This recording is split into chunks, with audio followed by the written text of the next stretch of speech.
Fearless, self-assured, wide-eyed dreamer all across America. Celebrating 100 years. Barbasol.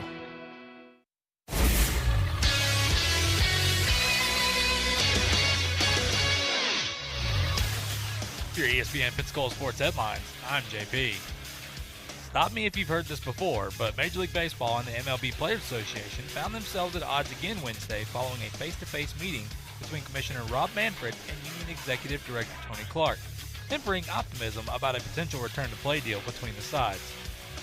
Following a 4-hour negotiation in Phoenix between the leaders Tuesday, MLB emerged believing the framework of a deal had been agreed upon. Well, the union disagreed with that accounting, and the players Wednesday said they view the proposed 60-game schedule as too short. It left baseball in a similar position to where it has been most of the past 2 months, deviating views leading to a standoff instead of a start date for the season. While there remained hope that an impasse could be avoided, the parties considered the flexibility of their positions Wednesday night. Absent a deal, the league has the ability to implement a season of its desired length, likely around 50 games, per a March 26 agreement between the sides, a move that probably would lead to a grievance from the players. The conversation between Manfred and Clark centered on a 60-game season that would start July 19th or 20th and end September 27th. Players would be paid their full prorated salaries, a total of $1.5 billion or about 37% of their full season salaries, and would receive another $25 million for postseason play and $33 million in forgiveness on the $170 million advance they received in the March agreement. The postseason would expand from 10 to 16 teams for the next 2 seasons, and a DH would be added to the National League in both years. And this is no joke, Duke's Mayonnaise is the new title sponsor of the regular season college football game and postseason bowl game played in Charlotte. Duke's Mayo replaces Belk, whose contract ended last year. The Duke's Mayo Classic will feature Notre Dame against Wake Forest on September 26th at Bank of America Stadium, home of the NFL's Carolina Panthers. For your ESPN Pensacola Sports Headlines, I'm JP. Nick Saban has a message for us regarding the coronavirus. First of all, I hope this message finds you and your family safe and well. On behalf of our program, we want to give thanks to all the medical professionals and caregivers in our state and across the country in these challenging times. Our daily routines have changed dramatically over these past weeks. As we have said to our team, we share the same message to all of you. Please understand the following guidelines of social distancing. We ask that everyone please wash your hands often. Stay at home if at all possible. And when you have to be out in public, make sure you keep 6 feet between you and the nearest person. We are in this together, and as one team, we will get through these difficult times. And together, we look forward to all that's to come, like the opportunity to play college football this fall. But the best and safest way to ensure that happens is to listen to the experts, follow their guidelines, and take care of each other. Stay safe and roll Tide. Over the last few months, we've realized that those excuses of not doing yard work, you've had to pay up. No excuses to get fat eating a bunch of ranch and chicken wings and 3 pitchers because it's football Sunday. Tired of trying to pronounce names overseas at 4 a.m. that we don't know in Korea in baseball. But sports is coming back, and we're optimistic to carry all the biggest games on the Sports Drive, 5 to 7 each every night on ESPN Pensacola. Thank God all of this didn't happen during college football season. JP here. At ESPN Pensacola, we are hometown proud. Like the greatest pound-for-pound boxer of all time, Roy Jones Jr. 3-time light heavyweight world champion and former heavyweight champion of the world, future Hall of Fame legend, Roy Jones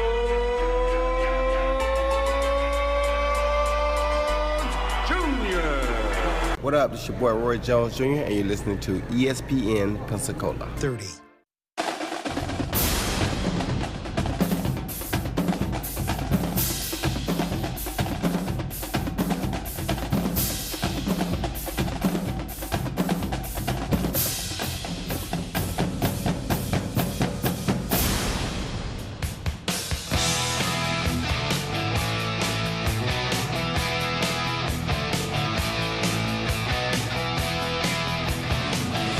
Back on the program. Let's get to some calls. And Wes is in California. Wes, thanks for holding on, and good afternoon.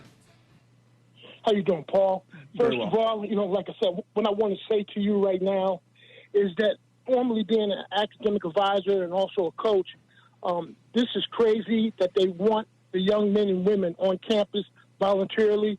As you heard the doctor talk to you, this thing is in the air. It's undetectable, okay? And if you get it and then you overcome it after you quarantine and you do, sometimes it takes people 5 weeks. They can get it again, okay? And then it only takes one death, right? A person may not really be in shape. They got them running. They got them doing sprints. They got them doing conditioning drills. And they may have the virus. And then it kicks right in. And then we have a death. You know, that's what I'm saying. They don't, only thing they care about right now is the what? The money, because you have sponsorships, you have radio, you have TV, okay, and that's it. They care about the games being played. They do not care about the players, okay? Second, dealing with the woman who is from Florida who got all upset and complained about the bait situation. That's a true situation. And it's sad because she came from Cuba, okay? And I guess she forgot that the Negro League opened the doors to Cubans to play baseball. I guess she really forgot about that. And I guess also people are forgetting that a lot of these young people, yes, they have the voice to speak, but people like me who are 58 years old, okay, who saw Wallace get shot, who saw all this stuff, Martin Luther King, who saw JFK and Robert, okay, Malcolm, and so on. I was there for the 68 riots in Newark, New Jersey. I'm born and raised in Newark, New Jersey. This stuff right here is real, and people need to have an ear to hear. Dabo Sweeney's a liar.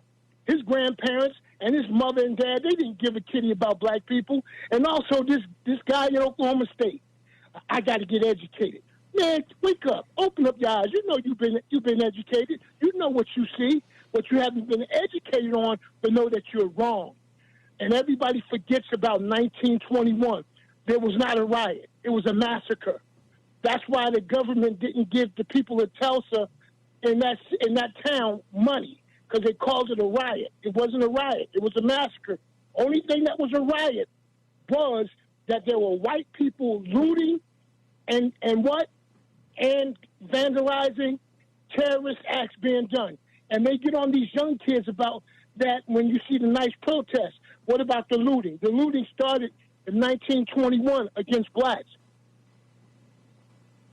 in Tulsa. Well, Mel, thank you. I thank you very much for the call. Appreciate it. You be well. Arthur is in San Francisco. Hello, Arthur. Oh, hey, Paul. I wanted to weigh in on the Hubbard-Gundy situation. Sorry, the Hubbard-Gundy situation at Oklahoma State. There's been so many calls this week. I mean, I really do think there is room for different political views in college football.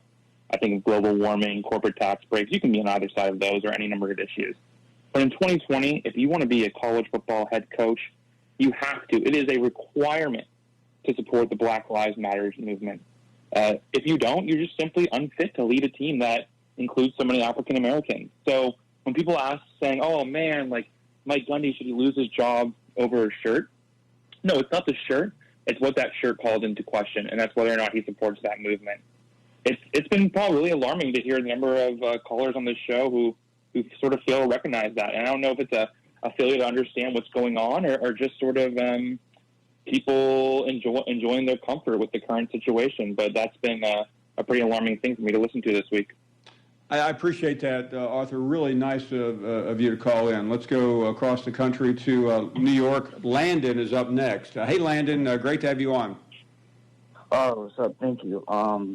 I have a question about how do you feel about the black kids or black athletes having second thoughts about where they want to go to these powerhouse colleges or HBCU colleges? You know, it's a good question because I started my career and I covered a lot of HBCUs. I covered a couple of Grambling games where I lived and learned a lot about the quality of football that has always been played. The one thing I will say, though, is I think the better players are still going to go where they get the most attention and notoriety. So, it's hard to predict movements in the middle of them or at the beginning of them. It's possible. It could open the door. I'm not optimistic, though. Okay. Thank you for the call. I do appreciate that. Mel is up next in Florida. Hey, Mel. Hey, Paul. Happy Thursday. Thank you. I was born in Florida, pretty much grew up in Florida. I went to Alabama, but I have family that went to Florida, and I live down here in Northwest Florida. I got a lot of Gator friends. I've been around Gators all my life, been to football games at Florida Field. Never did I realize what was going on with the Gator bait chomp. But I want to refer you. You're probably familiar with a magazine called The Undefeated. Yes. Well, 4 years ago in June, actually almost exactly 4 years ago, Dominic Foxworth, who was an NFL cornerback, wrote an article entitled "The Gut-Wrenching History of Black Babies and Alligators." Florida fans need to read that. If half of it's true, it's gut-wrenching. And I'm telling you, I never realized. Yeah, no, I was on ESPN with Dominic this morning. I know him well. That's that's amazing. That really is, because I obviously missed it because I mean there are a lot of things people haven't heard of, but I understand the frustration with Gator fans, but I think this is the wrong time to be outraged about something like this. Well, I understand, and I when I first heard this, I said, "Oh my God, it's political correctness run amok." But after reading Dominic Foxworth's article, I can understand. I can understand the perspective, and I think Florida fans may not like it, but I think if they read that article, go on the internet, Google "Undefeated Dominic Foxworth article." It's amazing. Yeah, I will. I'm really eager to learn a little bit more about that. Well, hey, thanks for the call. Appreciate it, Mel. Sure.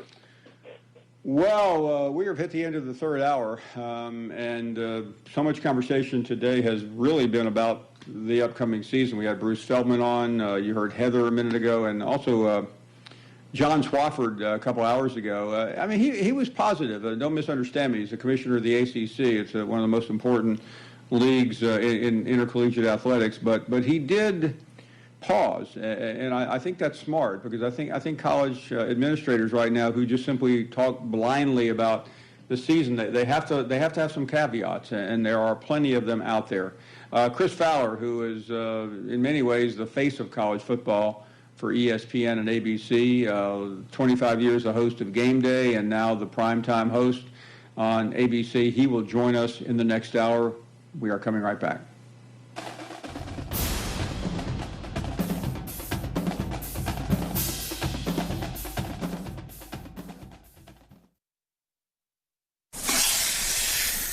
The copperhead snake.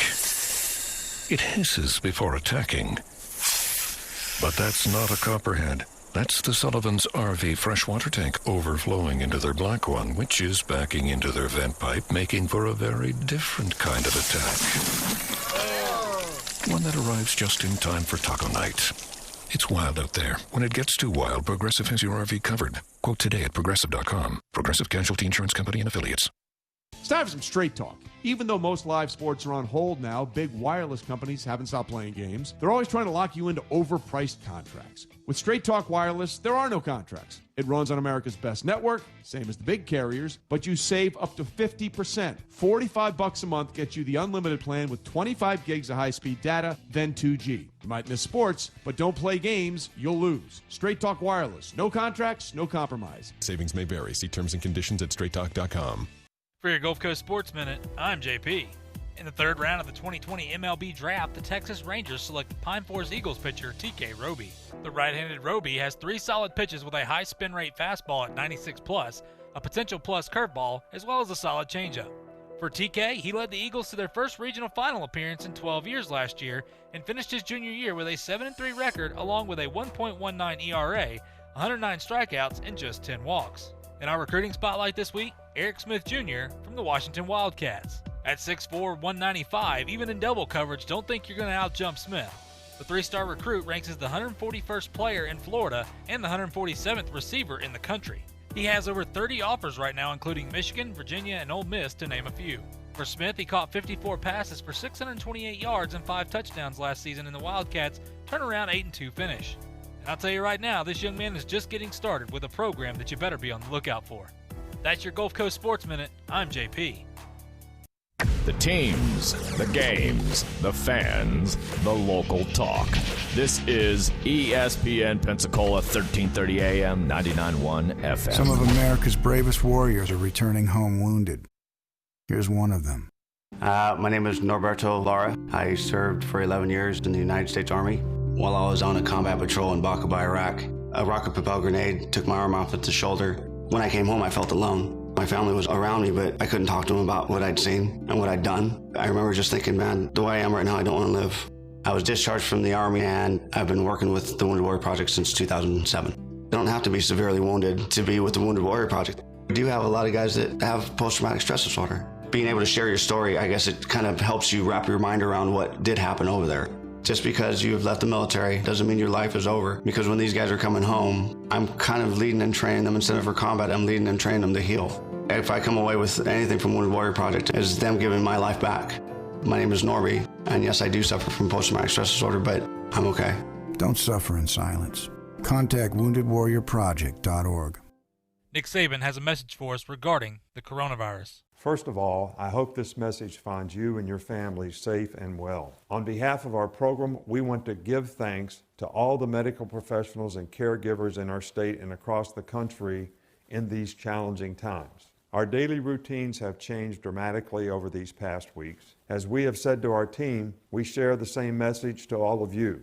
Please understand the following guidelines of social distancing. We ask that everyone please wash your hands often. Stay at home if at all possible. And when you have to be out in public, make sure you keep 6 feet between you and the nearest person. We are in this together, and as one team we will get through these difficult times. And together we look forward to all that's to come, like the opportunity to play college football this fall. But the best and safest way to ensure that happens is to listen to the experts, follow their guidelines, and take care of each other. Stay safe and roll Tide. Locally owned Jackson Pace Pharmacy has exciting news for ED patients. Tadalafil, the FDA-approved generic for Cialis, is now here, and the cost savings are huge. Save 80% on the 20 milligram tablets, 30 tablets for $80, less than $3 a pill. A prescription from your doctor is required, so stop by Jackson Pace Pharmacy, 2256 West 9 Mile Road in Pensacola, and cash in on the savings today. This is ESPN Pensacola 1330 AM and 99.1 FM, the only local station that talks sports 24 hours a day, 7 days a week. From Gullick and Wingo to the Sports Drive with Chad Brilliante. Plus talk football with Coach K at noon, Sports Call every Saturday. If you'd like to partner with us as an advertiser or a promotional partner, just give us a call at 262-6000. You're listening to ESPN Pensacola 1330 AM, 99.1 FM. All sports, all the time. WEBY, Milton, Pensacola. Ladies and gentlemen, can I please have your attention? I need all of you to stop what you're doing and listen. Well, coming up on the Sports Drive, more former Patriots and Tampa Bay Buccaneer gear. Yay! And we'll talk more on some of the new things happening around college football. Will we get a baseball season in? I feel like I could go back 4 months and it's the same show. Has just become the NFL's all-time leading rusher. Across the middle, it is caught for the first. It's Baldwin shaking free and sprinting down the sideline for the touchdown. His third of the day. Doug Baldwin. Derek Brooks, who ran back 3 interceptions for touchdowns in the regular season, does it to cement the Super Bowl. Boxing's elite, the new WBA heavyweight champion of the world, Roy Jones Jr. Brooklyn beaten.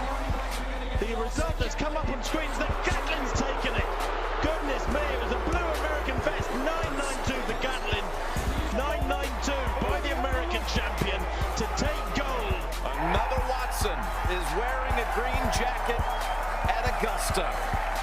And this time His name is Bubba. Bama scores on a 34-yard touchdown run by the Doak Walker Award winner, Trent Richardson, who broke a lot of Emmett Smith's records back in Pensacola, Florida.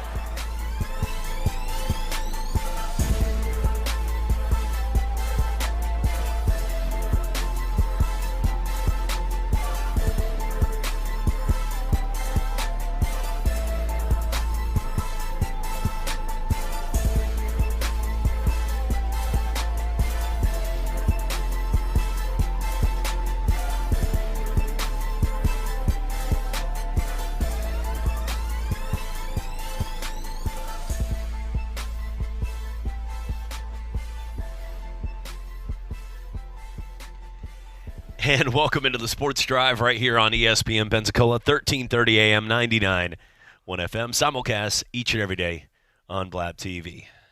Chad Brilliante alongside Dayquil and alongside JP here today. Glad to be back in the saddle.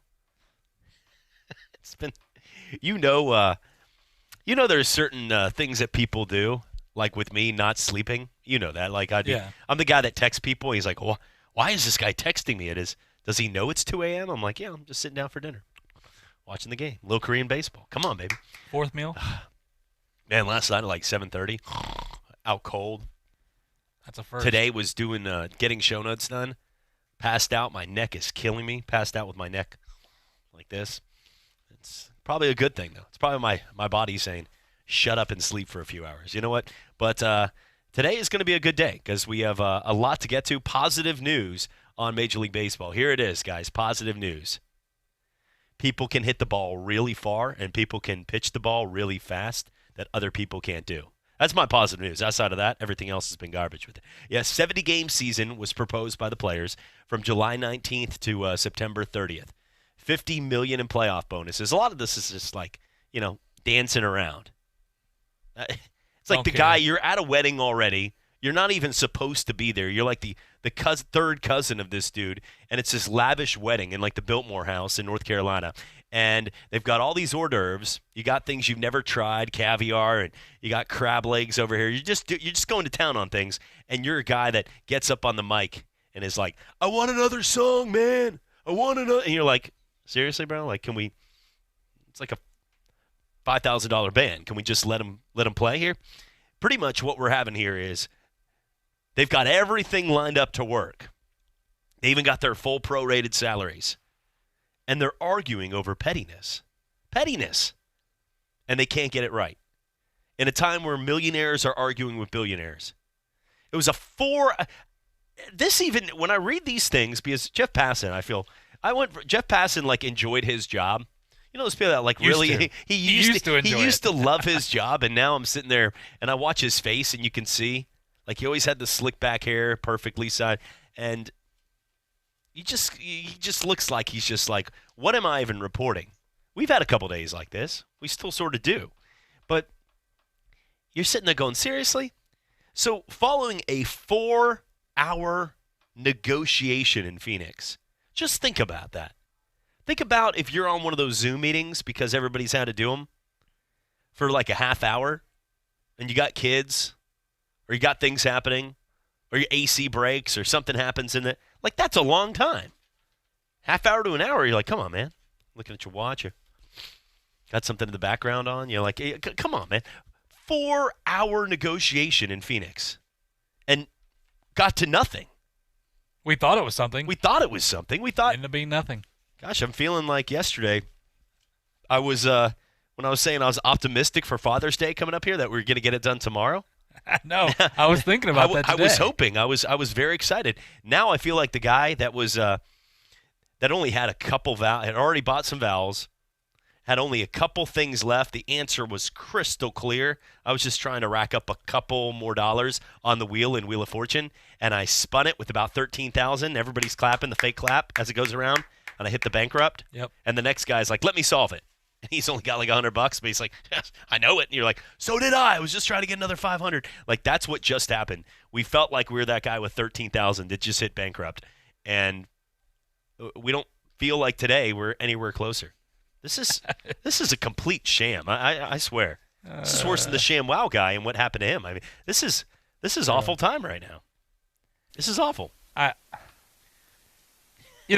said yesterday, remember, my whole point of yesterday of why I was bringing back positivity was, first off, shameful that it took 2.5, 3 months to be able to sit in the same room with each other when in the times that we have. That's fine, whatever, meeting together, because these guys were not talking to each other. The owners would say, all right, let's do this. All right, send it over.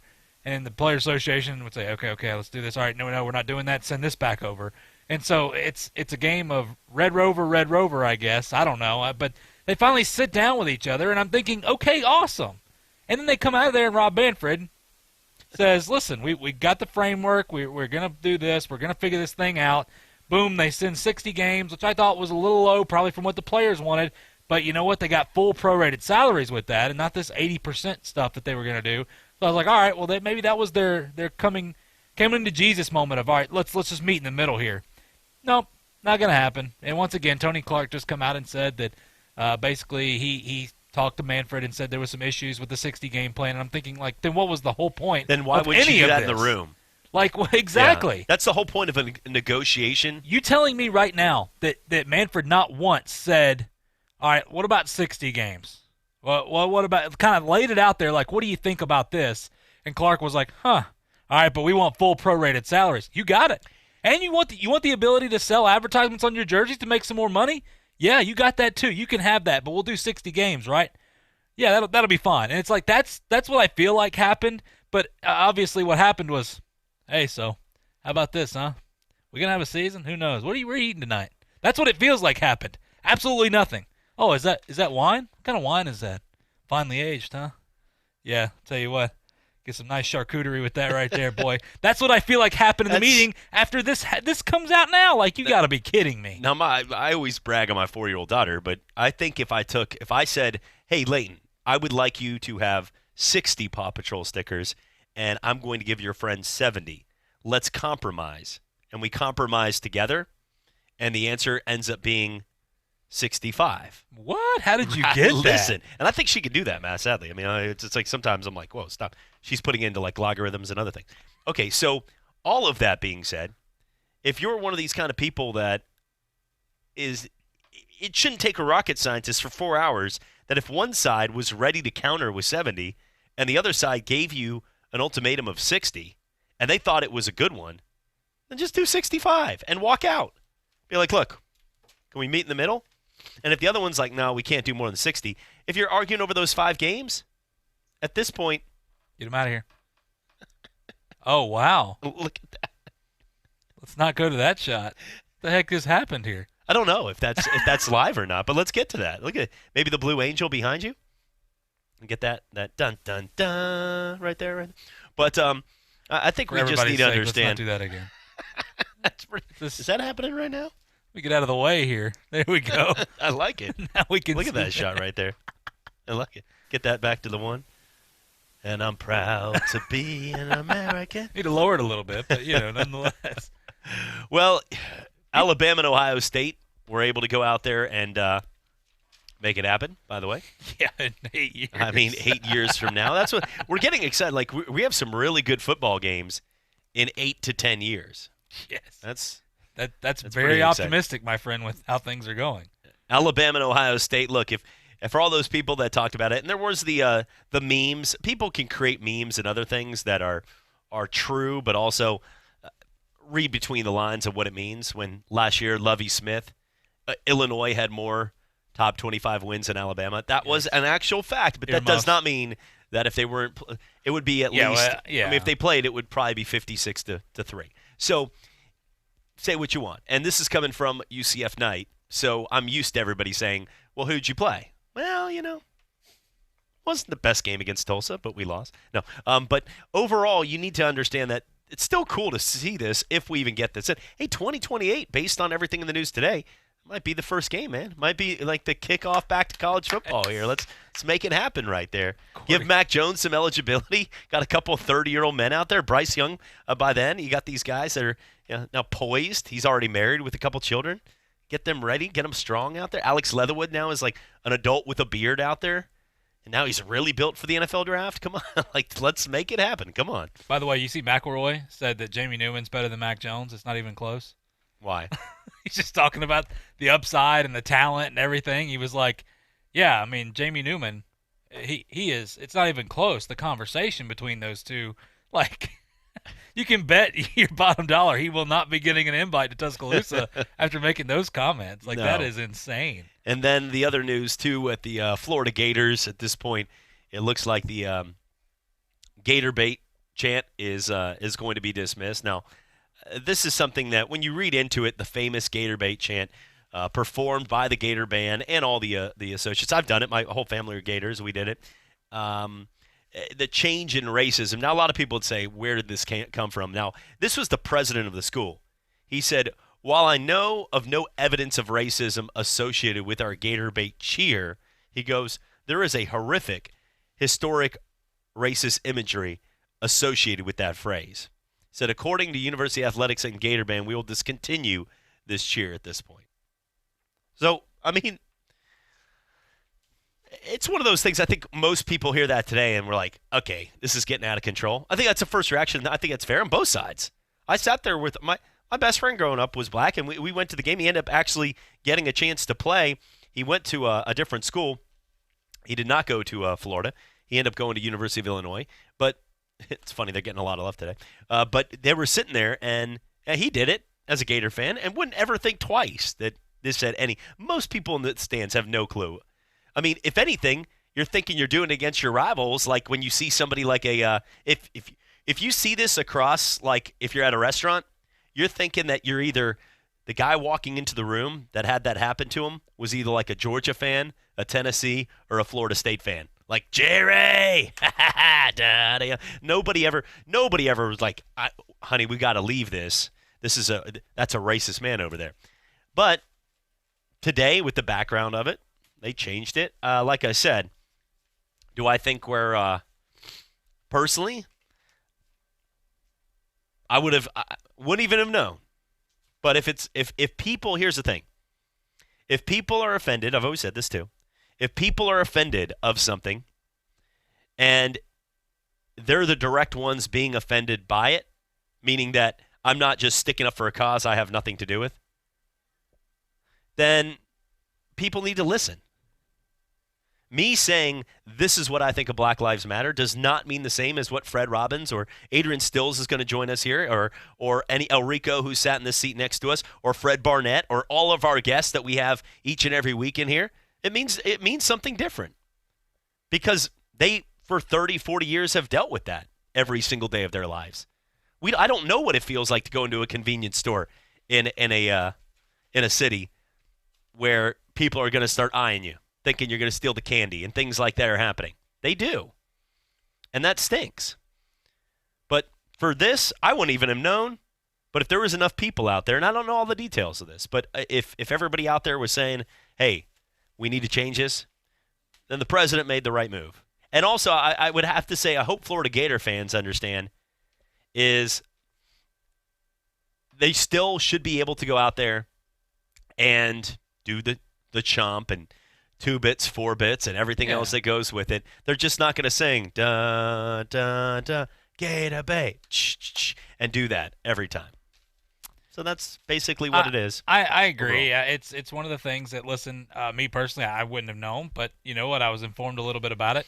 And the history, for those that don't know, and I'm not going to get into all of it, but as far back as the 1880s, they mentioned American hunters borrowing African-American babies to use them to attract large reptiles. And this is in the Jim Crow Museum, in Ferris, I think Ferris State up there. But look, I'm just learning about it. I literally just read a little bit about it. That's all I know at this point. But once again, the background of this, I agree with you. If it offends people, it doesn't change the game. It doesn't take the fun out of anything. That's fine. I think Florida did a good job removing it. If you're against the Florida doing it, well, okay, that's your own opinion. I'm not going to get into that. Same thing like you're talking about what Black Lives Matter is different for every person just because we all go through different things. We've seen different things. Everybody's has a unique experience. Yeah, I'm not getting into that one. But no, I think, you know what, this is a horrific image that it paints. I personally had no idea about it, but you know what? Good move for Florida. I mean, it's showing that times are changing. And this is not something like, oh, they're just trying to push an agenda across. It's something that if there's one person offended on this, look, you look at the background of it, that's horrific. I mean, you just can't. I understand there was nothing that Florida was doing, the fans in the stands. I mean, because, look, fans of all races, all backgrounds were doing it because it was just a part of the game day experience. But you know what? Once again, it is a horrific background when you really look it up. But if you don't know about it, take a look because it is pretty rough. When we come back, we'll get into more conversation in the NFL. Safety Jamal Adams is not happy right now, and I think that's pretty clear. And Mike Gundy is accused of something else, which is what's new as well. At this point, let's go ahead and take a break. When we come back, we will talk a little more today. We're looking forward to it as we teed up with Adrian Stills from Osceola Golf Course. He has been their head pro, a former PGA pro, and one of the nicest guys. We are lucky to have him around this area, teaching all the kids for years and years and having the opportunities to do camp and really life lessons. His son played at UWF and in golf and was one of the parts of them making a run at the national title. Just class act, and lucky to be friends with him. He'll be joining us coming up here in about 10 minutes from now. We'll get to more on some of the college football news and notes, including one you're not going to believe. It's all well at this point. I don't believe it. Yeah, at this point, I guess anything is believable, right? Murder Hornets Part 2. Part 2. Coming back for more Sports Drive on ESPN Pensacola, Blab TV. There may be no games, no practices, no high fives, but we're all still part of a team, and we all have a role to play. Right now, that means keeping our distance, but still checking on each other, helping the most vulnerable, and supporting our heroes that are keeping us safe. Sports may be paused, but the best parts are needed now more than ever. So let's all do our part to help our team right now. Hashtag One Team ESPN. Hey guys, I know there's a lot going on right now in the world, and we're all shopping online. I just saw that AT&T started doing two really helpful things for those who want to buy a new phone or device online. They're offering fast, free, no-contact delivery and curbside pickup so that online shopping is as simple and safe as possible. On top of that, they have a flexible return policy so you can shop at ease. You can visit att.com to learn how to shop online from the safety of your home 24/7. Subject to change, restrictions apply. Want to be a fly on the wall at Nat Geo's headquarters? Well, with the Overheard podcast, you can. From smuggled dinosaur bones to man-made glaciers, each episode takes a dive into the curious conversations that occur behind the scenes at National Geographic. Overheard is presented by Geico. Millions of ESPN sports fans count on Geico for reliable car insurance and low, low rates. Visit geico.com, get a quote, and see how much you could save. Geico. 15 minutes could save you 15% or more on car insurance.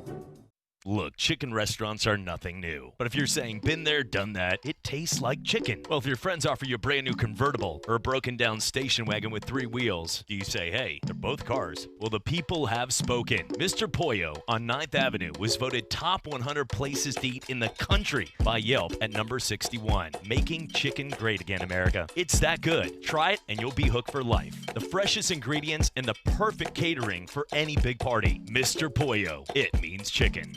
Walking outside your house just to get cool shouldn't be your choice to avoid the cost of AC repairs. Getting your AC repaired right the first time at a price that is so much lower than the others is the reason why you should call the locally owned Top Tier Air Conditioning and Heating. There is no service call fee with any AC repair, plus no extra charge for weekends or after hours calls. So don't sweat it. Call Top Tier. It's your home's most expensive appliance. Call the certified experts at Top Tier Air Conditioning and Heating. 208-2544.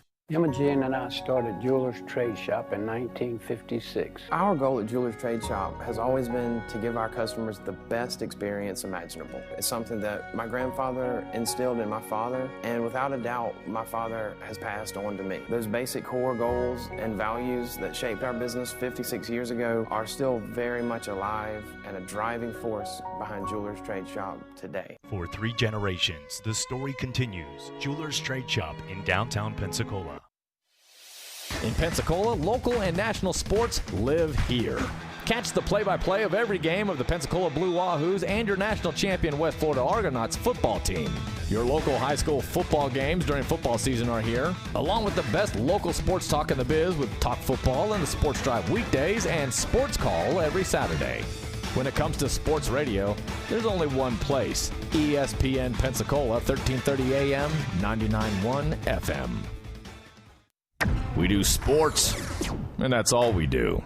We're your hometown sports station. ESPN Pensacola, 1330 AM, 99.1 FM.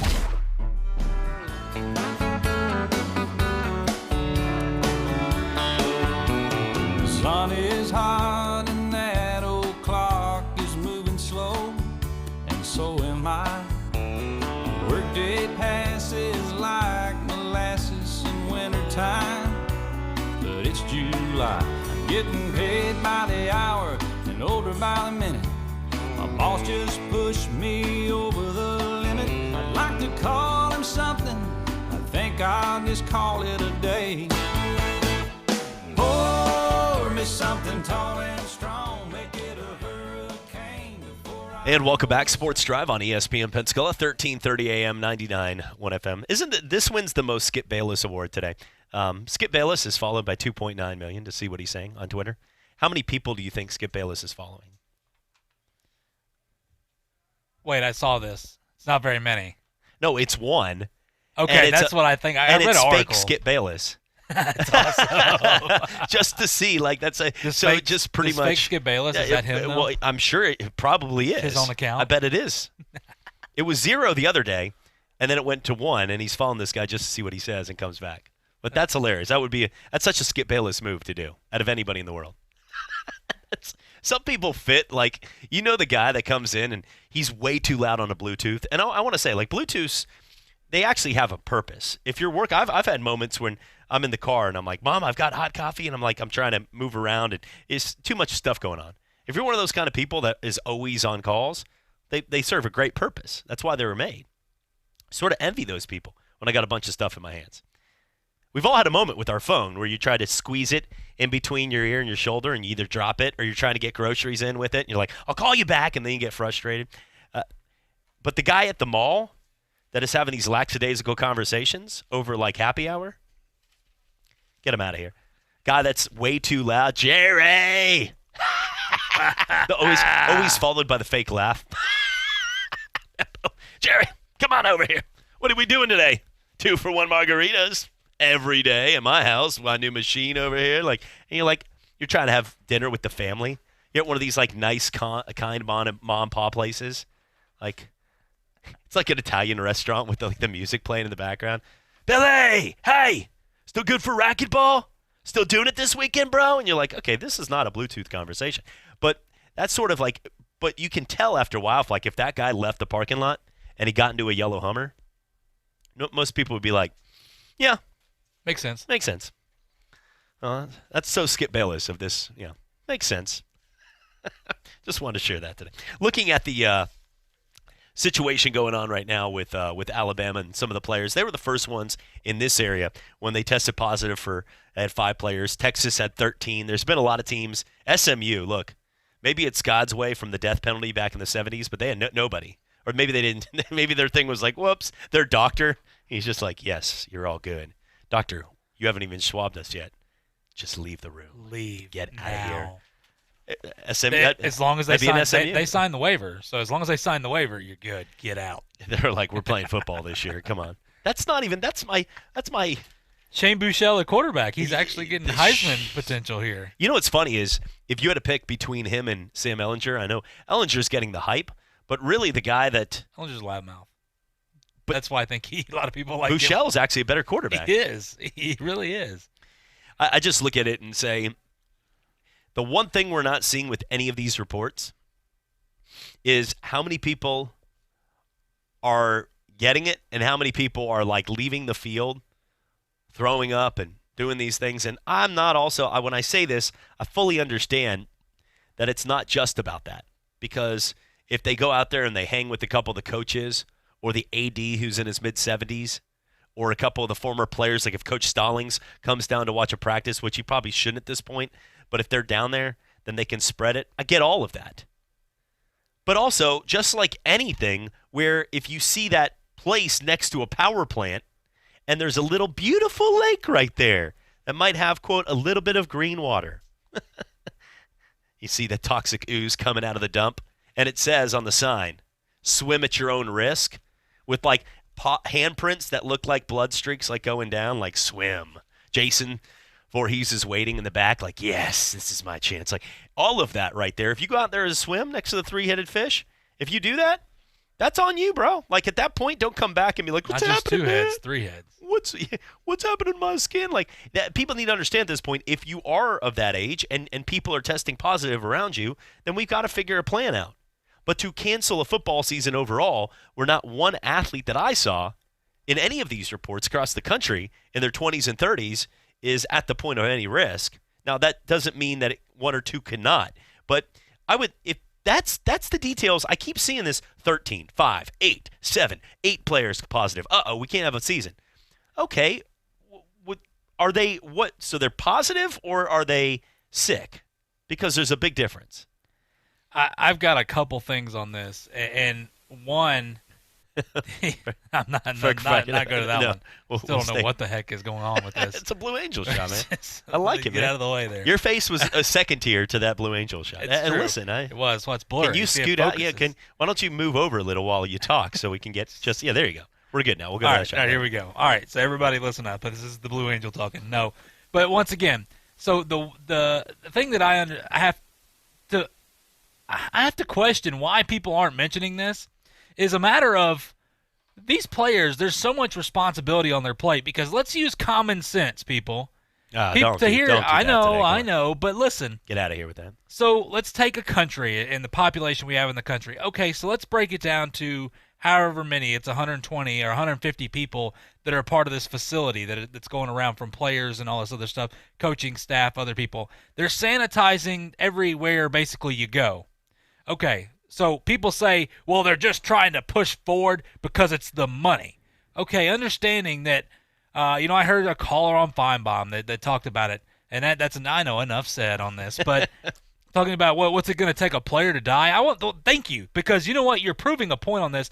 NCAA, that is the worst thing that could ever happen. They do understand the risk of what they're doing, but these schools, and for people to say, well, 13 people at Texas tested positive, 3 at Auburn showed up positive. So I think 8 at Kansas State tested positive. Okay, absolutely. How many in our country are testing positive? So take the city of Pensacola, and then let's take the 150 people at your university.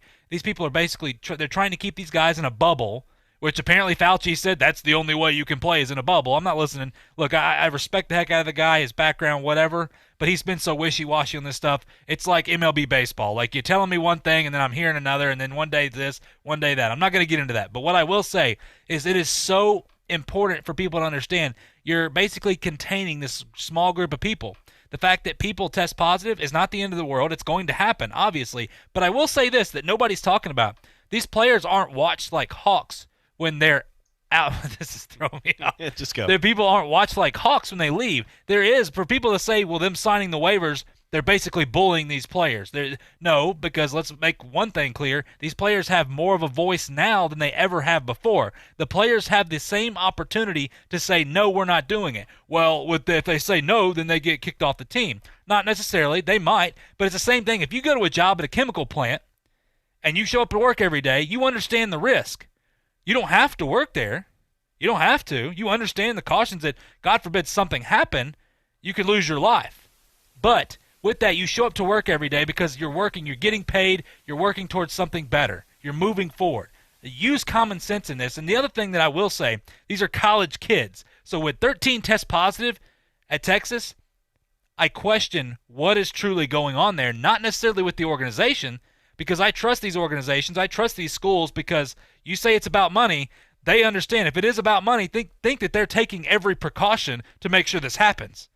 So you can't have both sides of it. These players are responsible for being able to stay in that bubble and stay away and wear masks and things like this when they're off campus, because a lot of these players are being allowed off campus because, not necessarily being allowed, but you can't just contain them. You can't watch them for 24/7. So you can't have eyes on. They don't have the people and the manpower to do this. You're telling me that you're expecting these kids to not sneak out to go to a bar or a club or a restaurant packed full of people, or be in a group of 2,000 that peaceably walk a campus and protest together? But seriously, but that is serious. It's not taking a shot at anything. It's just using common factual, sense. and that's what. Yeah, that's where I question this when people say, "Well, it's just about the money." But at the same time, these players understand the risk. They're very capable of speaking up. They're speaking up now, and I'm not against that. But what I am saying is, like, we have to look at all sides of the spectrum. We can't look at, like, these universities are the evil people that are just coming after to take our money and take everything away from us. Like, we have to look at both sides. These players are just as responsible as the universities are to take care of themselves. They need football for so many reasons, not just for football now, not just for sports, but after what everybody has seen, if they want people to be peaceful and not divided even more than ever, after what we've seen in the news, where a lot of us have agreed or a lot of us haven't with what was happening, but in Chicago or New York or L.A., but at one point in Philadelphia, over 350,000 people gather around. 350,000. Largest stadiums. That's on a regular college football stadium. That is 7 football stadiums combined, gathered together for hours in the streets. And nobody on the news said anything. Maybe one network did, but nobody really said much. And then, now that it's sort of slowing down, hopefully not changing the process of what was created, people are back to, oh, we can't do this. We can't get 22 people in the stands. That's ridiculous, and that's flat out like, come on, people. Come on, you can't. Both ways. So and anybody that saw that, and like I said, they're just dealing with factual numbers. You just go, you look, and you go, seriously? Like, are we back down this road? And what you're going to do is, if you create the no college football after everybody saw that, physically saw that on the news with everything, they're going to say there's something more to this, and you're going to get those people, and something bad's going to happen. You're going to have a situation where people are going to start to go, you saw people in Michigan and other people, it's going to get worse, and we understand. Hopefully it doesn't happen. When we come back, we're going to talk to Adrian Stills, Osceola Golf Club, Osceola Golf Course. Looking forward to coming and talking a little golf, a little PGA, a little local, and more right here. It's a Sports Drive on ESPN Pensacola, Blab TV. The year was 1919. Barbasol shaving cream was invented by a dreamer named Frank Shields. The world's first modern shave cream, Barbasol changed the face of shaving forever. A few billion shaves later, Frank's dream lives on. Behind every face is a dream. Barbasol proudly salutes every fearless, self-assured, wide-eyed dreamer all across America. Celebrating 100 years. Barbasol.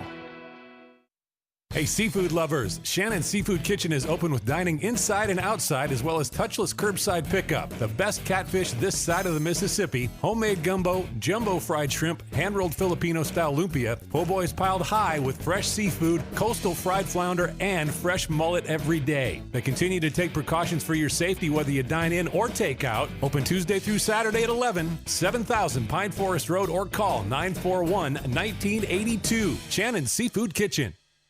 Football season never ends on Talk Football with Coach K. Stidham is tearing it up at New England. He may well be the incumbent to Tom Brady there. Former head coach of the Buffalo Bills, Coach K brings his expertise as he breaks down the game, the players, the coaches, and the front office. Plus, high-profile interviews from the biggest names in football. Talk Football with Coach K every weekday from noon till 1 on ESPN Pensacola, 1330 FM 99.1.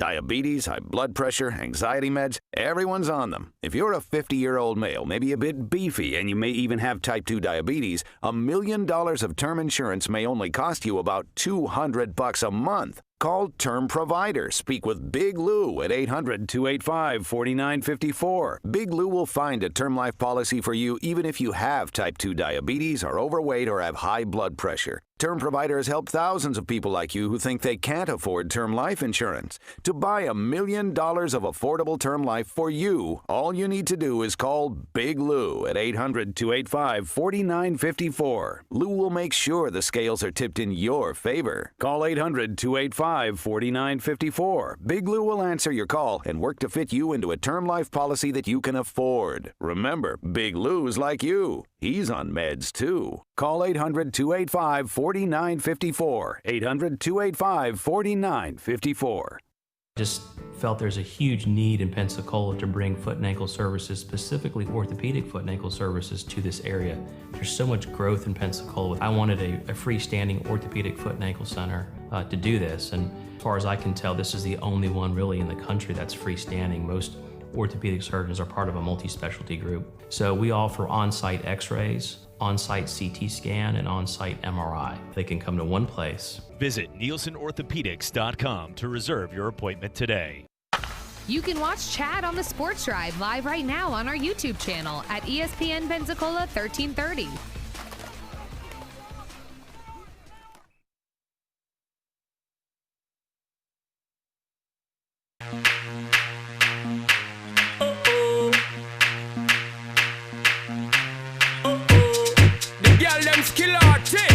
Shonda Paul, some give it to, some give it to, some give it to our girls. 5,040,000 naughty shorty, baby girl, all my girls, Shonda Paul said. And welcome back, Sports Drive on ESPN Pensacola 1330 AM, 99.1 FM, simulcast each every day on Blab TV. I promised to him this will not be his theme song coming in here. This is just regular, just everyday me over here trying to board up and get everything done on a day. And I guess it fell on Sean Paul on there. Look at that right there.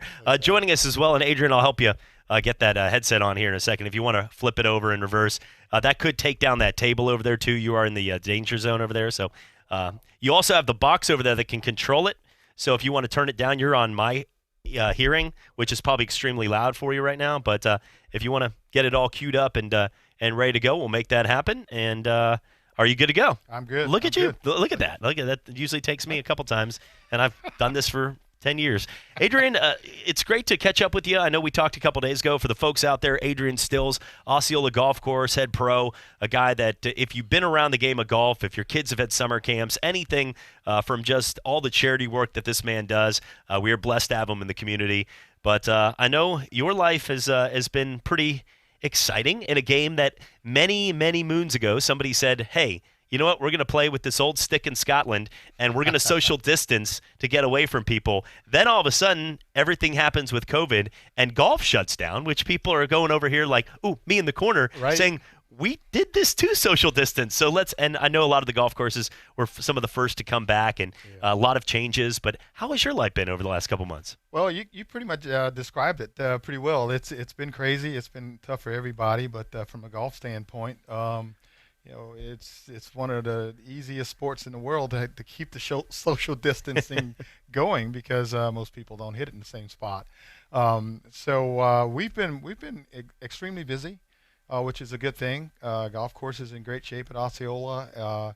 Most of the golf courses in the area have experienced kind of an upturn, which is a good thing. We want to kind of pony on that or ride on that, and hopefully keep those new visitors and our loyal customers coming back. Cause it's a great game for everybody to be able to enjoy outdoors and not have to worry so much about infecting somebody else. Yeah, Father's Day is coming up. In the back of my mind, I know there's a day plan, but I'm thinking like, they're going to take me out to the RBC Heritage at the Hilton Head, and then I'm going to have like a steak dinner waiting for me. None of that's going to happen. And I'm sure it's, but I mean, but when it comes down to the second best thing, getting to golf with your kids or your dad out there, talk about it, because I know it's probably going to be a busy weekend for you guys. Yeah, it is. We just finished this past weekend. We had U.S. Kids Golf at Osceola on Sunday, and the City Junior Championship just completed Monday and Tuesday at Osceola Golf Course. We had 80 kids in that, and then Father's Day is right here on us this Sunday, and it's the whole concept for me and my family playing a game of golf. My dad got me and my brother and I involved with the game of golf just for that reason, to be able to spend some time with us. So we're looking forward to a really good weekend, and we love seeing the kids and the parents come out there. So. You see most households, people come in the house and kids go one way, parents go the other way, and there's on iPads and there's a television in every room and nobody interacts. But golf changes that. So it does. And I think that's golf, and working with Marty throughout the years and so many things. I know growing up in a golf household where golf teaches you so many things about life. My uncle who I don't agree with all of his answers on things. He's one of those. He's got the title of consultant. He's very smart, but when you get the title of consultant over years, you pretty much, I always joke, but it's the best job to have because you get paid a ton of money to walk into a boardroom of a bunch of innovative young minds, and then you tell them what's up, and whether they agree or disagree, you get a check and leave. So he'll pretty much in an argument one time. I remember we were arguing about UCF, and he's a huge SEC guy. He went to Florida, and he was like, "Chad, you just don't understand. Vanderbilt would beat UCF by like 50 points." And my head started to want to be like explode. I'd be like, we would beat you by 100. We just beat Auburn. We just beat Auburn. But he's like, SEC's way better, which I understood his point, but he was making it to a point where it was sort of a mockery. When it comes down to golf, he said he did give a tip a long time ago, though. He said, I would take people out golfing, and I didn't care what they shot. But he said if they went out there and, they were trying to maybe move the ball a little away, or they got clearly a 7, but they said a 5, that kind of stuff, they weren't going to be working for my company. And he goes, I wouldn't say anything. He said he would just pretty much, that's because if you're out there to have a fun round with somebody and you're cheating just to try to prove the point that you're better to somebody, then that's sort of the quality of life you are. And golf, you can learn so many lessons from golf and life from the kind of people that they are, because if it brings out a lot, because everybody individually, it's all on you. It's all on your shoulders. And a lot of people will do those kind of things. And I thought that lesson to him, that is one that I took from him, and we'll always remember that pretty strongly. Yeah, that's a good lesson, and the integrity that the game brings with it, it's huge, and it's one of our life values that we give the kids in the first tee. And then I see older guys, after a while, they like to say, I think I shot 75 the other day, and I kind of give them that kind of look. That look, yeah. Really, So it rained after the first 9, is right? That? Did you quit after 7 or what? But it's a great sport for that, for that purpose, and of course it's exercise, and it's a fellowship that you get with people, and it's huge. Adrian, looking right now at this area, we have so many great golfers, Bubba Watsons, the Joe Durants, a lot of people that invest their time back in the community as well. I'll never forget being at Osceola Golf Course when Bubba drove right up there, and we had a chance to interview him. He had his Masters jacket on. He was ready to go. I, just for the fun of the cause, interviewing him, had a green jacket that I got from the thrift store. But we had a chance. It was making my allergies, a little different. But we sat there. It was great for St. Patrick's Day the next year. I had a blast with it. Those Irish Wakes. But I just have to say, though, he's the kind of guy that now is part of the Blue Wahoos. He's around here. He lives in town. But there's been so many great golfers. The Blue Angels Classic, and we've had a long history, but the history goes beyond just the golfers itself. There's a lot of rich history in this city, obviously, but as well with, the Par 4 charities and everything that goes through. Talk a little bit about the history, especially also in a time where we've had conversations, but what is happening in this country where I hope, no matter what the end result is that it brings change for the best. That we look at people one year that are kids, because playing a sport that is predominantly, you do not have too many African-American golfers. You do understand that that it's a different, and I can't even imagine I'm sure some of the things growing up as a kid going through the world of golf that you did. But we want to see your kids' kids and our kids' kids live in a world where that doesn't matter anymore, and that's something that I hope. But talk about the history of golf around here and being one of the first black golfers. Pensacola, for a town with the demographics of the number of people that we have here, we had a PGA Tour event here for almost 50 years. And for a town this size to be able to put something on that big magnitude, I remember as a kid watching the Pro-Am and seeing Bob Hope and President Ford was brought in by Jerry Pate to participate in the Pro-Ams. And those are some pretty heavy-duty names. And Mr. Palmer and Mr. Nicholas and all of those guys, they all were here in this area growing up. It was a treat to be able to see that, and I just got so enthused with the game at that particular time. And then, of course, in 1973, Lee Elder wins the what was called a Monsanto Open, which is the Pensacola Open at Pensacola Country Club, and he becomes the first African American to get a chance to play in the Masters. He gets his invitation to go to Augusta, and I happened to be there. That's awesome. Watching the playoff that he won to get there. It was just there's a lot of history with Pensacola with golf. The Jerry Pates, the Downing Grays, Walker Cup captains, Alan Millers, Bubba, Joe Durant, Heath Slocum, Boo. I don't even put myself in that category. I didn't stay out there long enough to be in that category. But for a place this small to be able to produce those kind of golfers. But the thing about the game of golf, yeah, there were barriers. There still are barriers as far as being a minority playing this game. There are barriers across this country, obviously. But the thing that golf, as you mentioned, it tends to do, if it doesn't do anything else, you get to know who you're playing golf with. And with that being said, you can keep your same opinion, and they can keep their same opinion, but at least you know where everybody stands. And then as you start to notice that they are showing some sense of integrity and telling you the correct score that they made on the hole, you get an opportunity to build relationships. And that's what golf did for me growing up. It allowed me to play some pretty good golf courses. Of course, I didn't get a chance to play in some junior tournaments because of my race and stuff like that I could have played in. But again, I got a 4-year scholarship to college. South Carolina State took me to Scotland my sophomore year, and we played St. Andrews and Turnberry. I got a chance to go to Augusta because it was 45 miles away from Orangeburg, South Carolina. All of those things golf allowed me to get all that to happen. And I'm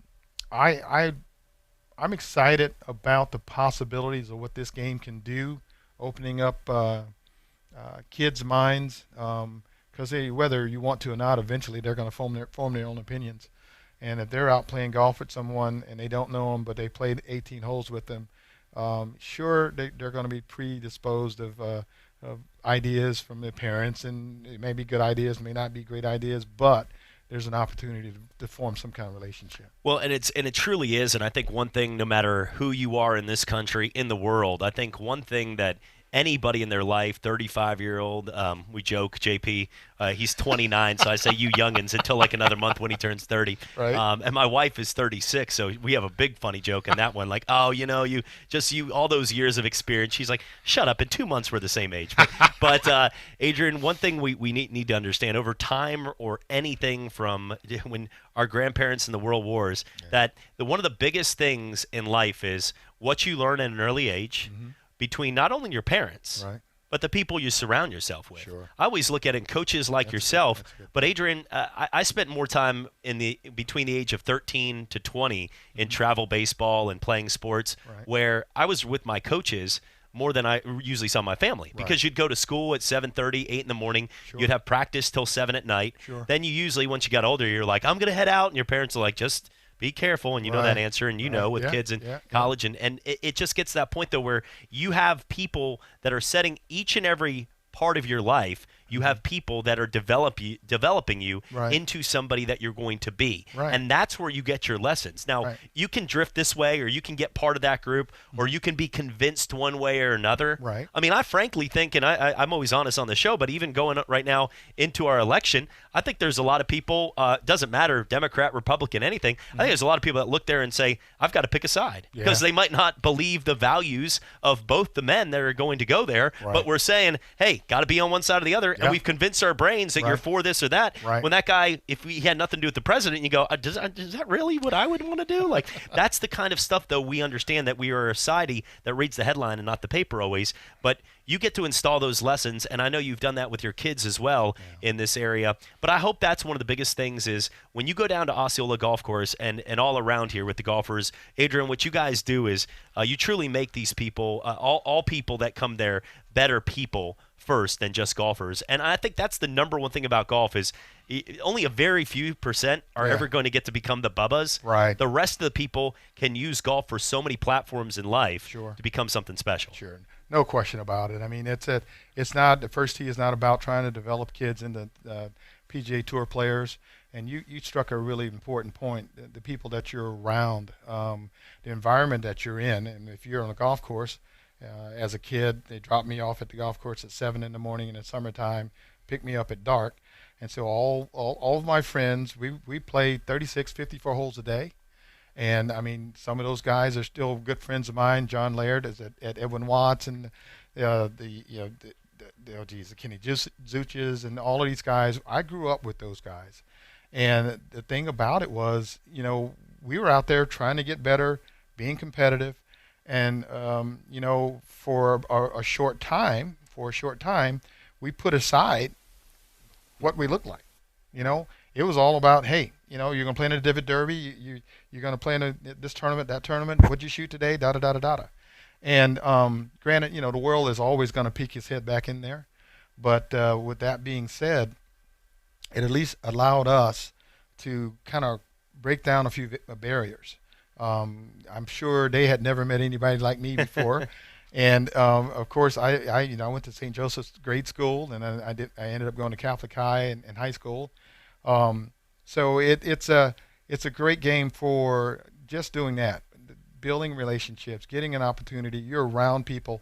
And again, my dad was way above his I don't know if he got lucky in what he decided to do with us, but it was like, okay, I'm going to take these kids out to Osceola Golf Course, because I grew up in Pensacola High School. That was a jaunt to get back to Osceola.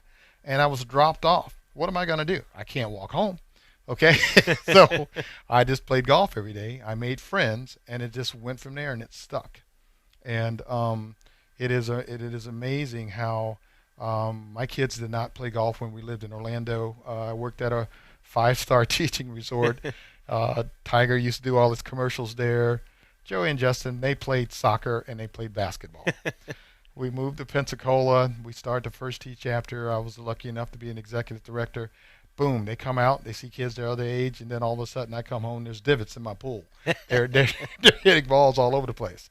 So it's just one of those infectious games that gives you a lot. It just gives you a lot in being able to form relationships with people. Well, we'll continue this conversation with Adrian when we return. It's teed up right here on the Sports Drive on Blab TV, ESPN Pensacola. Each and every Thursday, we'll talk to the head pro at Osceola Golf Course, and kind enough to spend some time in a time right now where learning about some history and also having fun and enjoying a great time outdoors at a beautiful golf course. Well, you're going to want to hear a thing or two when we come back. It's right here on the Sports Drive on ESPN Pensacola and Blab TV. It's time for some straight talk. Even though most live sports are on hold now, big wireless companies haven't stopped playing games. They're always trying to lock you into overpriced contracts. With Straight Talk Wireless, there are no contracts. It runs on America's best network, same as the big carriers, but you save up to 50%. $45 a month gets you the unlimited plan with 25 gigs of high-speed data, then 2G. You might miss sports, but don't play games, you'll lose. Straight Talk Wireless. No contracts, no compromise. Savings may vary. See terms and conditions at straighttalk.com. Hey guys, I know there's a lot going on right now in the world, and we're all shopping online. I just saw that AT&T started doing 2 really helpful things for those who want to buy a new phone or device online. They're offering fast, free, no-contact delivery and curbside pickup, so that online shopping is as simple and safe as possible. On top of that, they have a flexible return policy, so you can shop at ease. You can visit att.com to learn how to shop online from the safety of your home 24/7. Subject to change, restrictions apply. 1033, home invasion, 3 detained. Description. Mouse, female, spreading disease, contaminating food. Copy that. Termite, male, property damage. Go ahead. Stinging insect, male, triggered allergic reaction, major health risk. Pests like mice, cockroaches, termites, and stinging insects pose real health and property risks. Learn how to protect your family at pestworld.org. That's PEST world.org. A public service message from the National Pest Management Association. Pensacola's own NFL Hall of Famer Emmitt Smith has some tips for us during this time. This fight is up to all of us to try to help bend that curve. It's going to take teamwork. It's going to take us to stay committed, stay focused, and stay dedicated to the mission at hand. And that is to keep everyone safe. So be encouraging. Find some support. Find someone to talk to every day to encourage them to keep on continuing in this fight. And we will beat this pandemic. Hear ye, hear ye. I bringeth thee a message from... a message from the king and his new trumpeter, Stephen. The king wishes me to convey his favor to thine team and thine tailgate. Not yet. He invites thee to let the Bud Light flow forth. And he also wishes me to tell thee that he toasts thee. Waiteth until the end, Stephen! With game day's favorite light lager and the slogan of his kingdom... Oh, Dilly Dilly! Enjoy responsibly. Bud Light Beer, AB, St. Louis, Missouri. The teams, the games, the fans, the local talk. This is ESPN Pensacola, 1330 AM, 99.1 FM.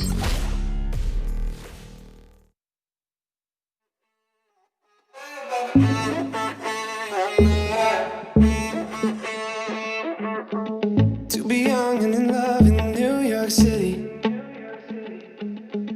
Do not know who I am, but still know that I'm good long as you're here with me. To be drunk and in love in New York City. I guess this beats Sean Paul, right, Adrian? I guess it's a it's all good. It's a step up. It's I'll all never good. forget. Coach Gene Stallings every single week comes back to Kalijah, Charlie Pride. Right. Loves that song. And one of the times he's coming in, and I'm up here. And when I'm producing, it's more of a like a fumble and a scramble, and one of those like the ball's loose, Right. like a Benny Hill show. Yeah. Jeff's got everything like 3 minutes ahead of time. Right. So I'm playing this song, and we come back to it's like just shake that, you know what, or something. You know, we don't have to go into details, but it's definitely a song that Sir Mix-a-Lot type style. And Coach Stallings is sitting there like, well, I guess that wasn't Kalijah. That's what he says. I was like, no, that was not. I don't think Charlie Pride would condone that, being a gospel singer overall. But, golf is one of those that a lot of things have changed over the years in golf. When was the year that you saw the biggest transition? Was it the Tiger Woods era? Because to me, I remember golf went from it was a certain, like, you expected people that had retired country club type to when Tiger Woods went through, you saw people coming out there with cut off sleeves and Bush Light, and they just wanted to be Tiger Woods. They just wanted to play the game.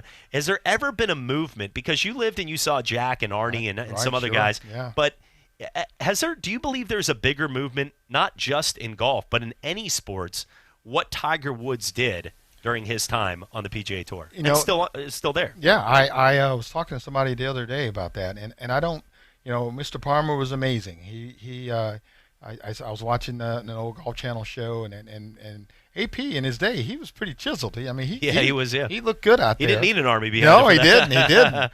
But he put it on television. Palmer did. Arnold did, and Tiger took it to a total new level. Not only the fitness, but the mindset and the winning percentages was like nothing that anybody has ever seen in any sport. The percentages of wins in an individual sport, nobody had ever done that before. And so it became very popular. And then, of course, it was a perfect storm. You had the more media coverage, and then we had the social media. So now he's just spread all over the world. And he had has tremendous talent and charisma. And boom, it has been amazing. It's really been amazing. The total purse for the PGA Tour in 1986 for all 37 tournaments was $35 million. Wow. They had 8 tournaments with a total purse of over $1 million in 86. And now they're playing for $300 or $400 million. Well, we'll continue this conversation when we come back. When we return with Adrian, we'll break down more local golf right here on Tee It Up with Adrian Stills, head pro at Osceola Golf Course. 1330 AM and 99.1 FM, the only local station that talks sports 24 hours a day, 7 days a week. From Gullick and Wingo to the Sports Drive with Chad Brillante. Plus talk football with Coach K at noon, sports call every Saturday. If you'd like to partner with us as an advertiser or a promotional partner, just give us a call at 262-6000. You're listening to ESPN Pensacola, 1330 AM, 99.1 FM. All sports, all the time. WEBY, Milton, Pensacola. Ladies and gentlemen, can I please have your attention? I need all of you to stop what you're doing and listen.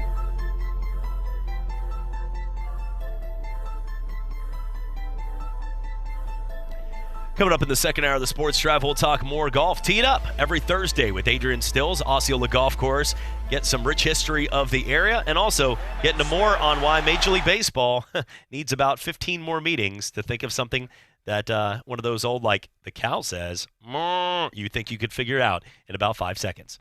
It's Baldwin shaking free and sprinting down the sideline for the touchdown. His third of the day.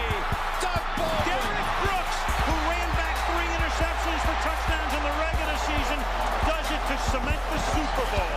Boxing's elite, the new WBA heavyweight champion of the world, Roy Jones Jr. Baldwin beaten. The result has come up on screens that Gatlin's taken it. Goodness me, it was a blue American vest. 992 the Gatlin. 992 by the American champion to take gold. Another Watson is wearing a green jacket at Augusta. And this time, his name is Bubba. Scores on a 34-yard touchdown run by the Doak Walker Award winner, Trent Richardson, who broke a lot of Emmett Smith's records back in Pensacola, Florida.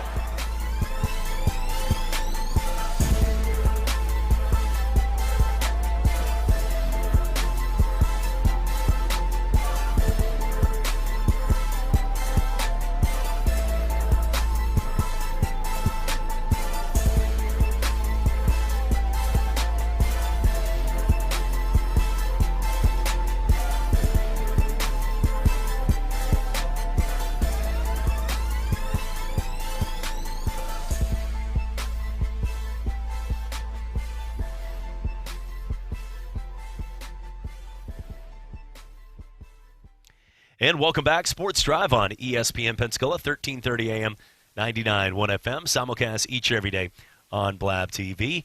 Well, you know what? We're going to get into more coming up here on I'm just sort of tired of talking Major League Baseball at this point. I was a baseball guy. I was one of those that sometimes you understand that even if you like something, you gotta understand, like in golf. Yeah. You know that you grew up around the game of golf, but it's not for everybody. Right. But golf is also one that most people, if you told somebody, hey, we're going to give you a few hours in a peaceful paradise to get out there and, get some fresh air. Every day you get older, you realize how much more important golf is. Yeah, good point. Good point. When you might live in New York City and you're 18, you don't have time. But when you get 40 and you're sitting around and you're like, man, I could spend a couple hours, nobody bother me on a golf course. This is pretty cool right here. Sure it is. But Adrian, growing up though, we talked a little bit about your history, but what mainly got you into the game of golf? I know you talked about your friends and having the opportunity, but what made you take the path of getting into golf? It was my dad's passion. Well, not passion, but it was one of the.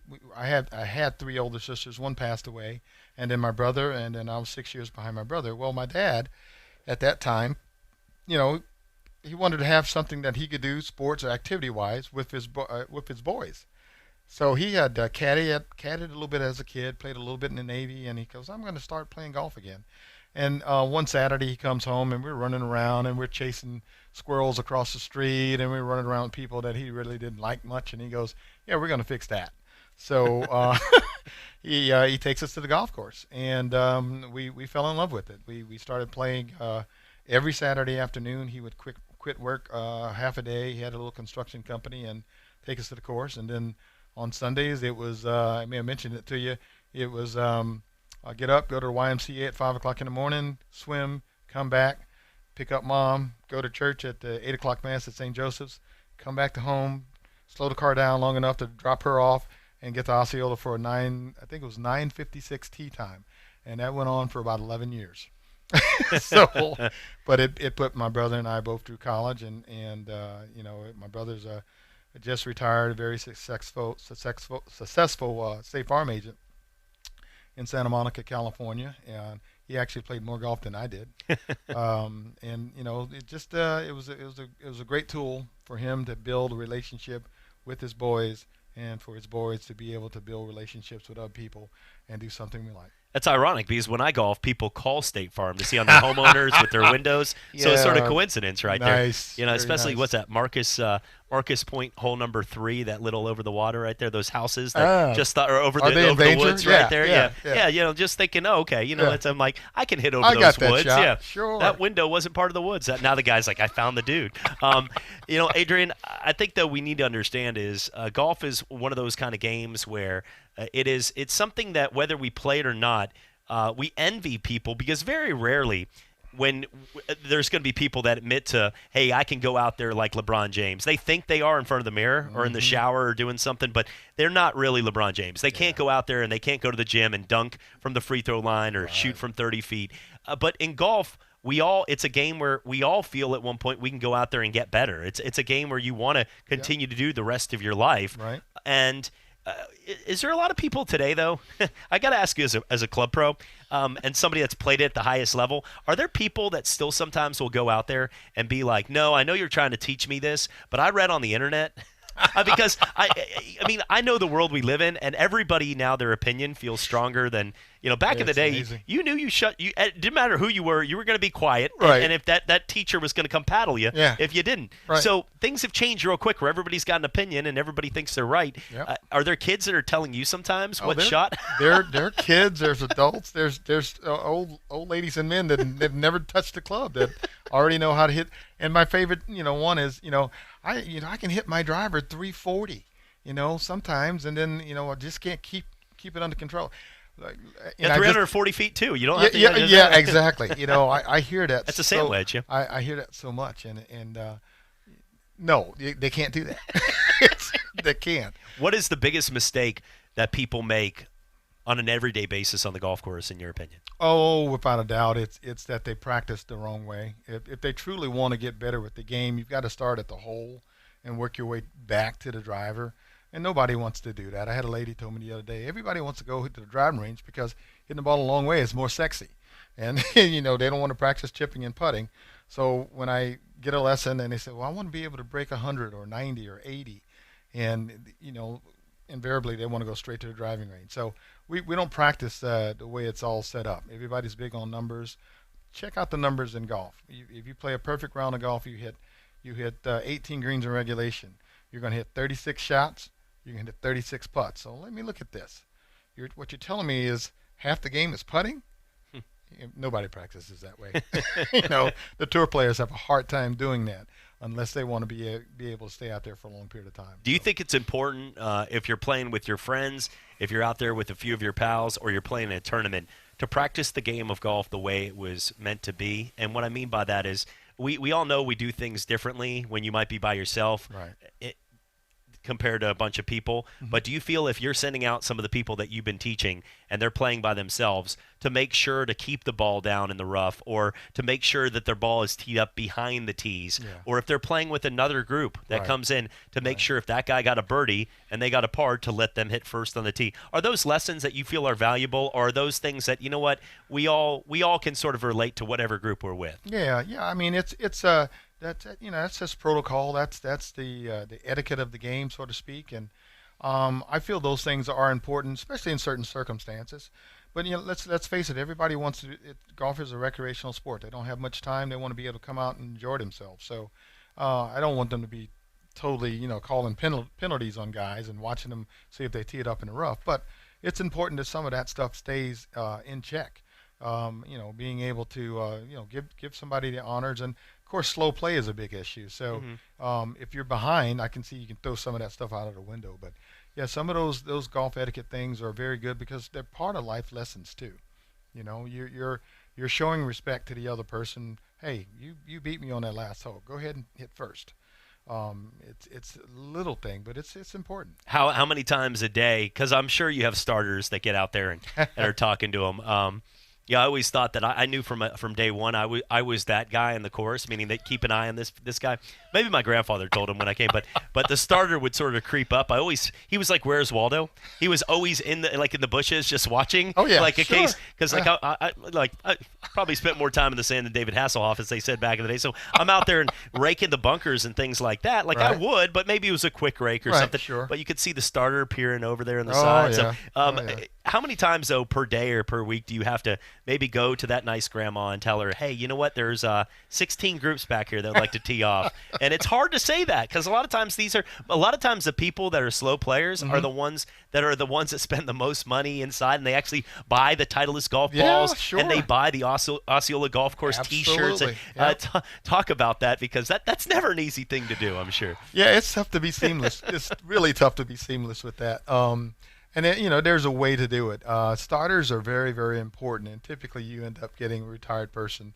And they start out with great intentions, and after a while, a few years down the road doing it, their filters kind of break, and they can sometimes get a little rude. But that's an important thing. Kind starters and actually oxymoron. It is. It really is. It really is. And so we try at Osceola, across the board to get our staff to be as kind to people when they enter the place. And we know people are right off the bat. I see people all the time jumping on the blue tees, even though the golf course is only 6,500 yards. I see guys that literally can't hit it at 100 yards jumping on the blue tees, and I let that go by for about a hole. And I said, you might want to consider going up to the men's tees or the forward tees, because you have to be politically. It's not women's tees anymore, and play from there or play a scramble. But it's much more enjoyable if you're playing the game according to the rules and playing from tees that are adequate to your skill level, and then you just kind of progress from there. So with a little coaching, sometimes it goes by okay. Summer camps, I think today being educated and listening to the people that are the experts is important. That is one thing that we should value in everything we do. If somebody is talking about the weather and there's a hurricane coming, that's great. If somebody is telling you about it, I want to go watch the Weather Channel to see. And they might be pushing a certain thing to get lumber at Home Depot. I've seen some things that, hey, a storm's coming our way. Cones. I've seen 15 storms about to hit us, and I go to Publix to get some water, and it's out. I'm like, this thing's not even in the Gulf yet, But hey, listen, you know what? I'm not once again. Yeah. But when it comes down to golf and the experts, you've seen it, you've been around it. Talk about it, because we're in the summer, and a lot of parents right now, more than ever, summer camps are important, because I know for my wife, she is a saint, and thank God that we have a 4-year-old, and she's used to her going to class a few days a week, and that's when she uses time to get stuff around the house done and errands. It is hard for somebody with 4 or 5 kids in their house. Those summer camps are vital for them to be able to get stuff done for the house. Now, a lot of these summer camps are closed. That is correct. Talk about it, because safety is always a number one issue with you guys, and but you guys are doing things for the kids. Talk about that. Yeah, we just, as I mentioned before, we just finished a couple of golf tournaments, U.S. Kids Golf and the City Junior Championship. We had Gabby Holstead won her age group. This young lady's she's going into the 8th grade, and she shot 66.75. Wow. And then Jalen Abbas shot 66.72 to win the guys' the City Junior Championships. And the Divid Derby's coming up July 19th. They're playing area courses. They're playing Perdido Bay and their Cypress Lakes and Tanglewood and Marcus Point and Tiger Point this year. And that tournament goes back. It's over 50 years old. But the GPJGA and the First Tee, they conduct junior tournaments all throughout the summer. There's classes for kids to participate in at Osceola Golf Course and Marcus Point, Tiger Point. All of these courses you can call or go on the website and look at the courses that are available for kids to participate in. And the cost is very low. There's even scholarships available. You don't even have to buy golf clubs. I've got 3,000 golf clubs in the lower part of the clubhouse at Osceola that were donated, and we cut those down for the kids. So some activities as far as golf is concerned, we're full bore right now. And if you've got kids and you want to get them interested in it, just go to thefirsttee.org and click on the Northwest Florida chapter. It'll have all that stuff there for you. Speaking with Adrian Stills of Osceola Golf Course, doing so much with the community throughout the years, head pro and a PGA pro, teaching when he gets down there, like we said, more than just golf, life lessons, and a perfect time. So give him a call down there. Check it out. Osceola Golf Course in great shape. I know you guys had a lot of stuff done to it. It looks beautiful. The course looks beautiful. We're getting there. It hasn't helped me get the ball in the hole, but I mean, but the course is looking great. Talk about, because I know a lot of people, they might come out to a course, and growing up around golf, I know that it is. People go to a steakhouse, and if they get the steak wrong, or you go somewhere, you might not try it again, because there's 50 other steakhouses in town. Right. A lot of times, golf, you have one or two courses within your area. You might drive out to Pace, you might drive out to Navarra, Hidden Creek. You might, but for the most part, you'd rather go to the one 5-10 minutes down the road. Yeah. But they might try a golf course once where they're aerating the greens. You might go out there one time where you just had a complete drought and it's real dry. Right. That's not always how the course is. So tell people, because right now the course is in great shape, and golf is one of those that you need to give it more than one chance if you think the course isn't always in the best shape. Most definitely. Everybody just finished their transition of aerating greens, and our greens have come back really, really well. And we've been very fortunate over the last couple of years. We're getting ready to install cart paths in areas that we've not had cart paths. The golf course has been there over 90 years. And stuff like that, aesthetically, it looks better. We're not going to have as many worn-out areas from the cart traffic going the same spot. Heck, we're getting ready to get a new pump station. Our pump that we've watered the golf course with is 29 years old. Wow. Okay, it's older than my kids. So it's getting ready to be replaced. You ever bring that up? I've known this pump station longer than you guys. So, one of those tear-jerking, like, Dad, what does that have to do with anything? Oh, geez, it's really hard to grow grass with no water, I promise you. But we're really turning some corners in our driving range and our practice facility. I'm not just saying that because it's us, but it is one of the best practice facilities in the city. We've got a covered canopy, so when we get to really get into serious summer weather, everybody knows it's coming. It is the place to go to hit golf balls under a shaded area, practice green for pitching and bunker, and a big 6,000 square foot new putting green. So we're looking good out there, and we're looking forward to this year's fiscal year's improvements. By the way, Dennis is watching. He says, hey, and that's awesome. Dennis, Trish, everybody back there, absolutely. The family, awesome guy right My there. guy, And, yep. Dennis is you. Everybody's better for knowing Dennis. I will say, though, when you talk about golf, it's a my brother has a chance. He's one of the producers for the Golf Channel.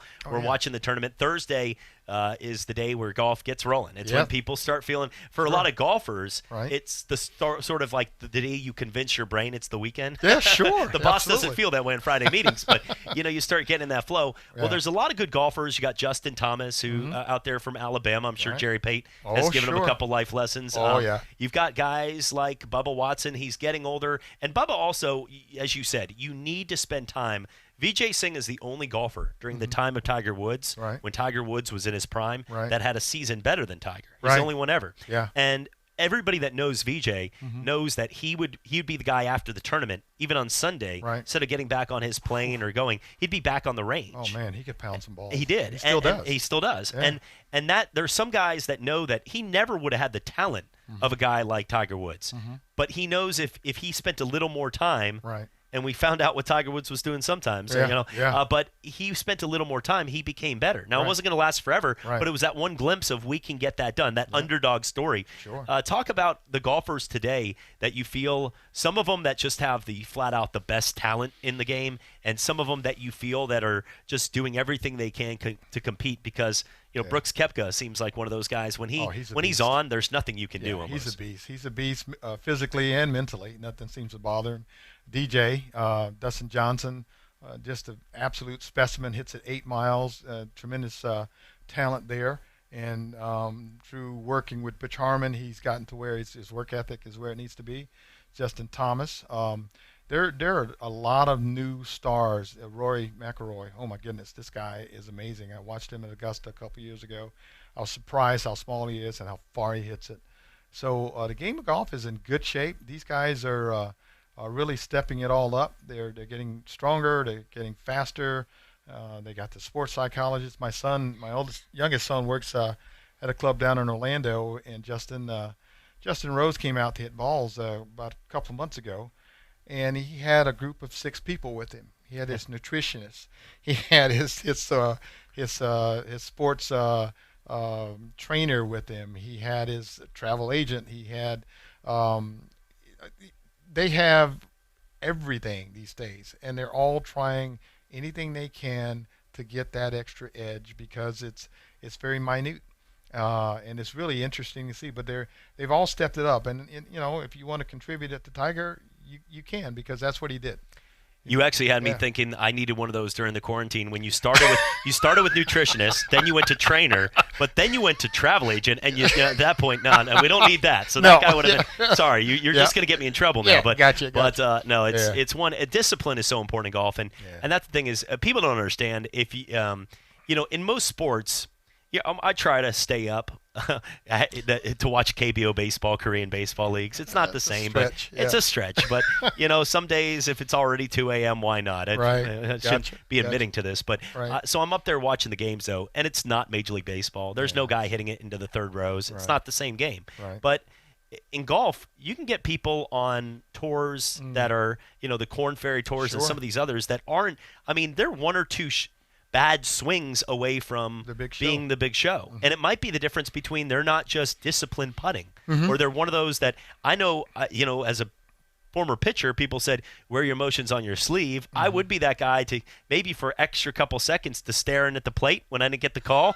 And the umpire's like, buddy, I'm not changing this. I don't know why you're only getting me more. Like if you throw another one of those, you're getting another ball. You didn't have the clout. But exactly. Golf, you need that more than ever, though, because you don't want to be labeled that guy too.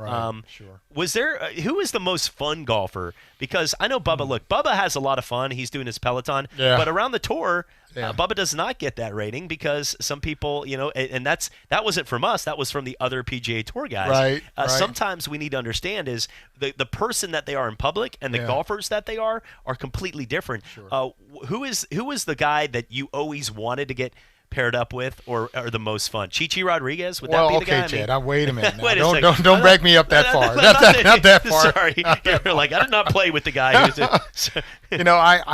didn't get a chance to play with Chichi. I was 4. But no, I got a chance to play with Greg Norman a couple times. He actually represented Grand Cypress where I used to work too, and gee whiz, I played. I actually got a chance to play a couple of holes with Mr. Nicholas, but he wasn't on the tour at the time. But he represented he built Grand Cypress at the time. So, Peter Jacobson was. If anybody remembers who he was or who he is, yes, was a character. There were a lot of guys back in those days that they got along really well with the gallery. They were really, really good ambassadors for the game. They were able to turn it on and turn it off. Payne Stewart was like that. Payne his locker was always next to mine when we played in the tour events. He played more than I did. I didn't get in a couple of majors, but he again lived in Orlando. And once you got to know Payne, he would give you the shirt off his back, and he was a really funny character as far as playing practical jokes on people in the locker room and stuff like that. Byron Nelson comes to mind when he put toothpaste in my golf shoe. We were rain delayed. I was hoping I made the cut, and Tracy, his wife, and Marie were flying in from Orlando, and he said my nickname was A-Train. He goes, Train. Who's going to pick Marie up at the airport? And I said, well, hey, I made the cut. I get a courtesy car this week. And he goes, oh, yes, right. You're a rookie. You don't get courtesy cars every week.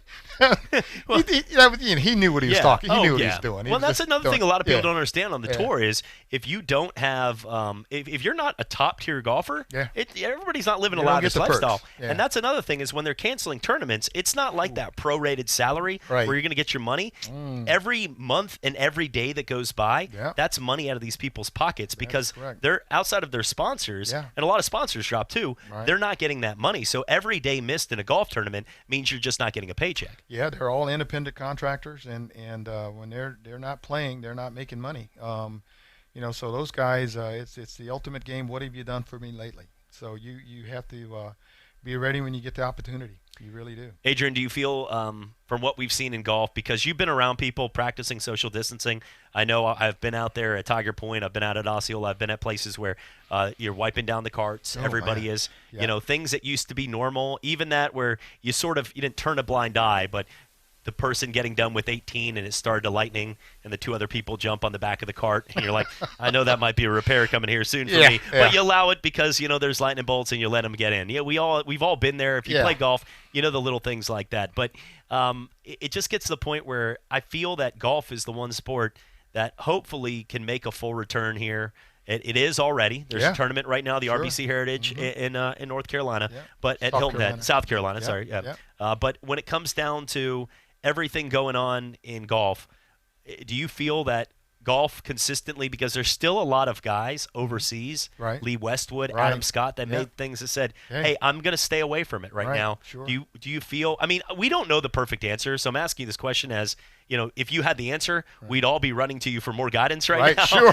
College football, 20,000, 100,000. What are we going to do? Go. But where do you feel golf is going to go?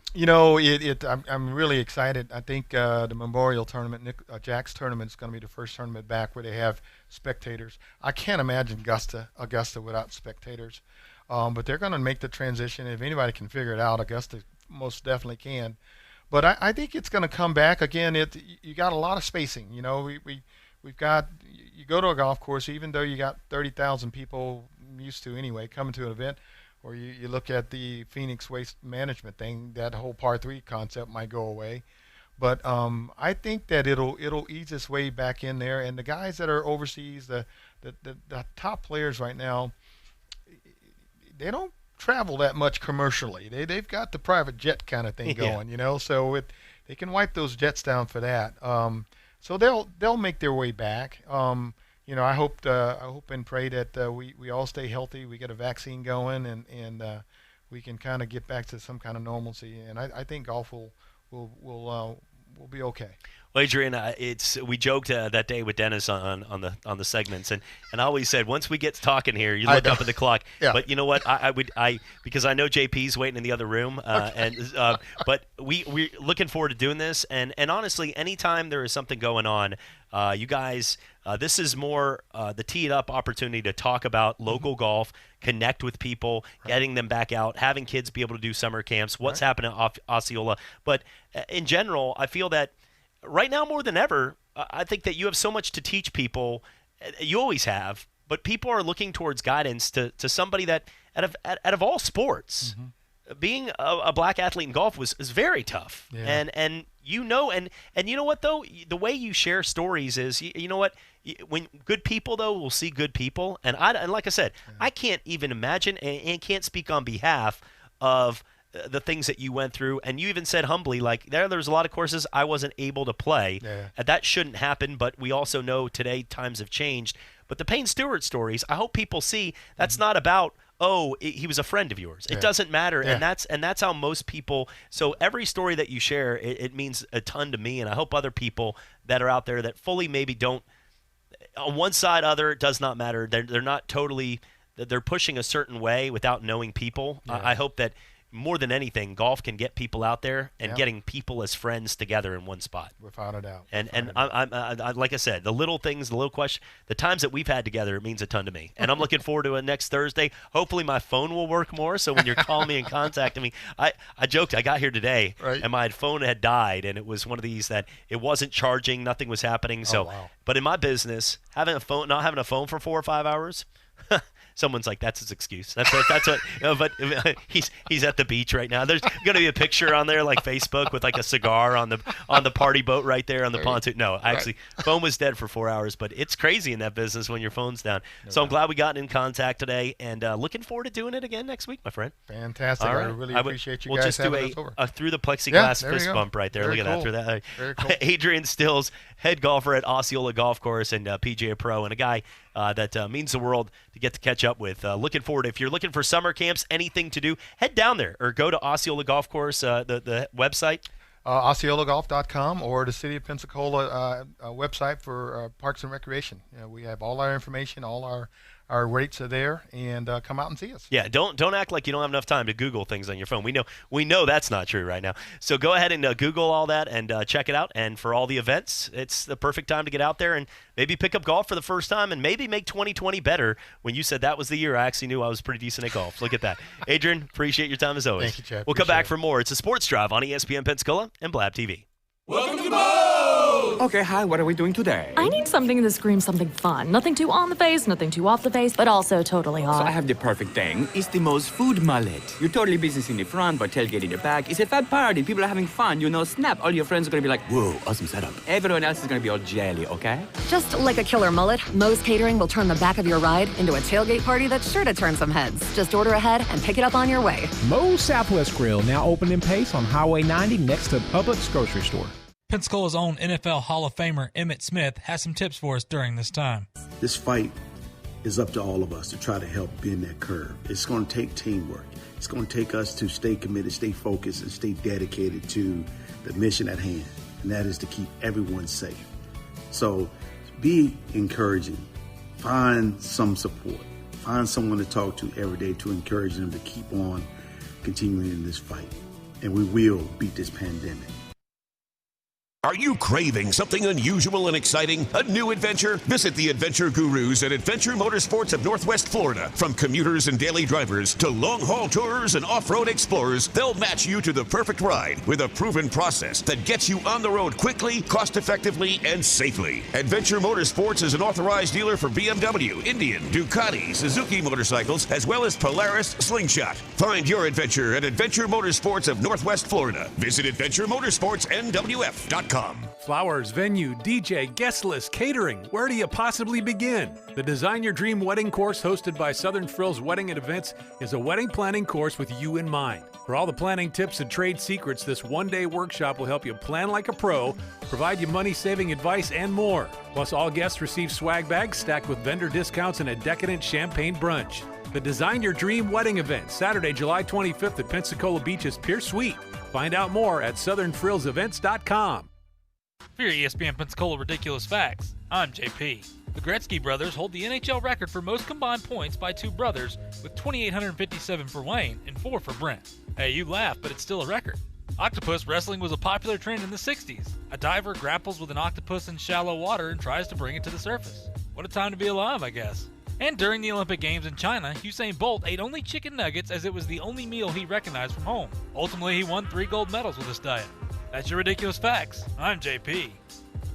JP here. Everyone here at ESPN Pensacola wants to send a shout out to our first responders and healthcare workers at this time. We know it's tough, but we appreciate the work you put day in and day out. We also want to thank our essential workers out there for helping all of us continue to live our lives as normal as possible in this time. For our community, keep rocking it. We are going to get through this. Remember, we were named the #1 strong town in America. That wasn't by accident. We have seen so many people step up and do their part, and we thank all those people for their efforts. We will be stronger for this, and together, we will beat COVID-19.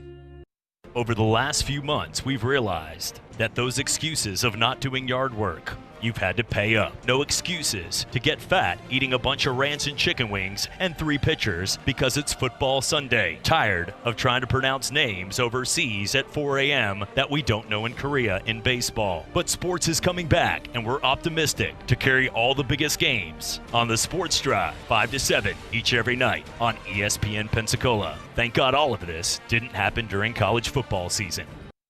We do sports, and that's all we do. We're your hometown sports station, ESPN Pensacola 1330 AM, 99.1 FM.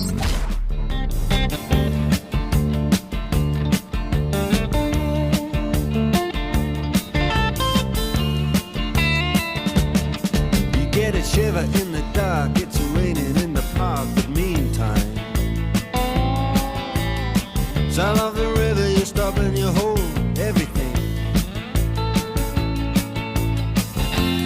Band is blowing Dixie, double fall time. And welcome back, Sports Drive on ESPN Pensacola, 1330 AM, 99.1 FM. Glad you, look at you on your game right there, adjusting that. That would have just blown someone's airwaves right there.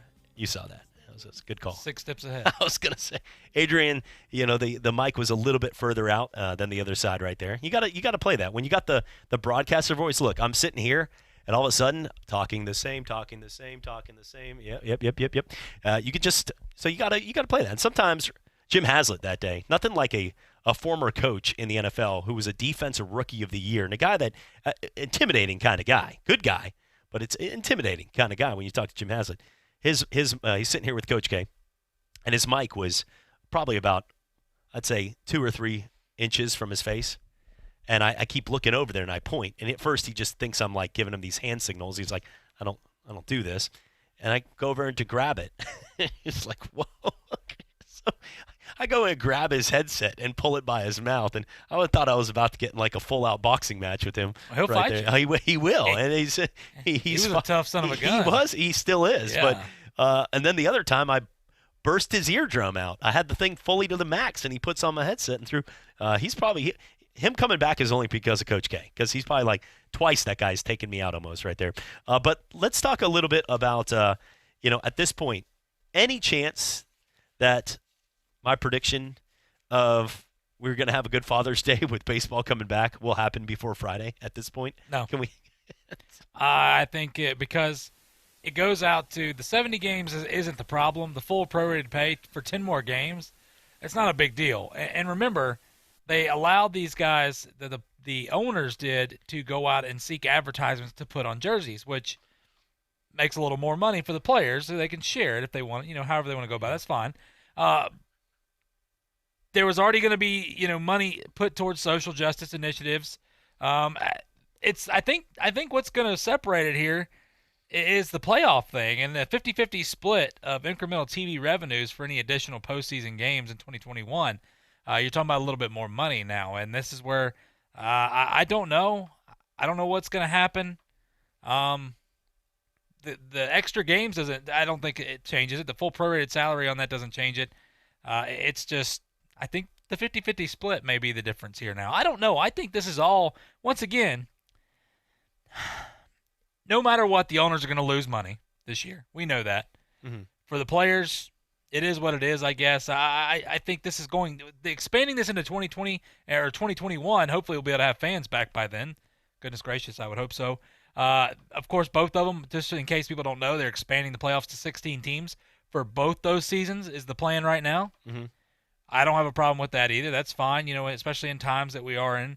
I don't know, because listen, the moment when I look at this, what the players union sent back to the owners after what the owners said to the players, I go, it's not bad. I don't know all the complete numbers on this, but I know the numbers are close enough to what the owners sent that shut up and play ball. Yeah, now at one point I was more in favor of the players. At one point, just because when they came back with prorated and then they cut the prorate, like you remember that day I came on, I was like, oh, look, they want to give them all this money, 80% of it. That was 80% of the prorated salary. So they're already like, we're going to cut your salary in half and then take 80%. To me, that was you were basically nickel and you show up diming to them. your job and they give you a 20% pay cut. Yeah, but exactly. You're going to have to do the same job. That's what, to me, when they said we're going to prorate your salary, they were just saying we're going to pay you for the number of games you're going to play. That's what you did to me. You said, listen, I'm going to give you 80% and you're only going to work for half the time. And I'm like, wait a minute. Wait a second. That's not going to work. But then, times were rough when Ron Rivera and Dwayne Haskins. I'm just saying. I was going through some rocky We thought that times. was the rough times. We thought we were just getting prepared. Well, that was a rough week to Uncle Tony. But overall, I got to say, though, we need to understand at the same time, though, you're like, come on, you're being a little harsh on the players because you're trying to give them 80% of what they're doing anyway because you're going to lose some concession, so you want them to pay for it. And in that case, no. I think pay them for the games they play. And you're going to take a hit. Same time, now they're saying we're going to give you that full prorated salary, and they're still wanting more.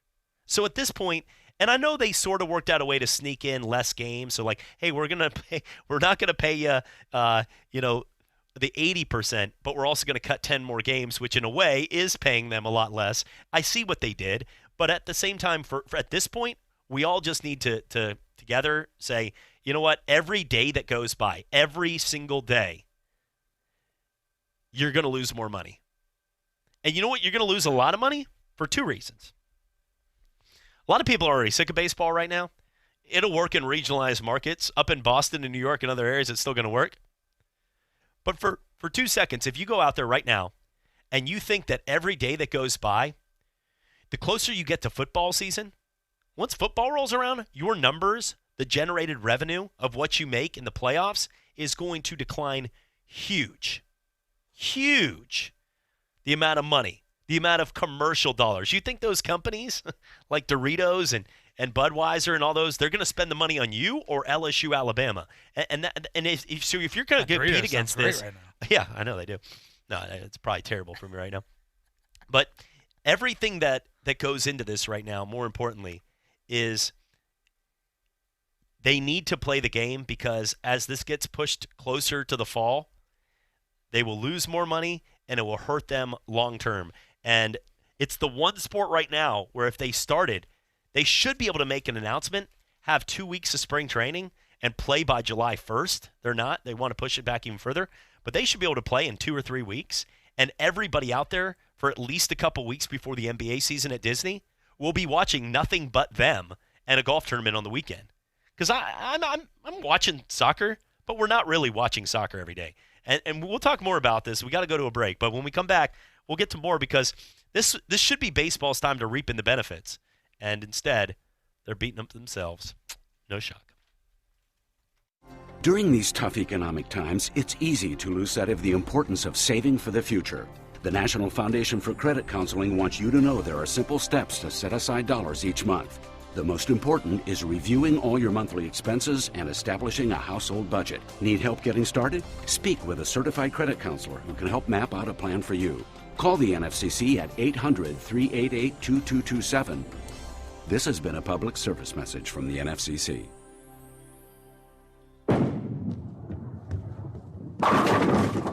Bowling is a sport that will last you a lifetime, and at Cordova Lanes on Airport Boulevard, every night there is something exciting happening. Like on Tuesday and Thursday, it's penny a pin. Bowl 100, pay $1. Or how about starting your weekend off right by reserving a lane for just $25 at Moonlight Bowling. Enjoy a fresh-made pizza and the lowest pitcher prices in Pensacola. So what are you waiting for? It's time to roll your way into Cordova Lanes and experience fun like never before.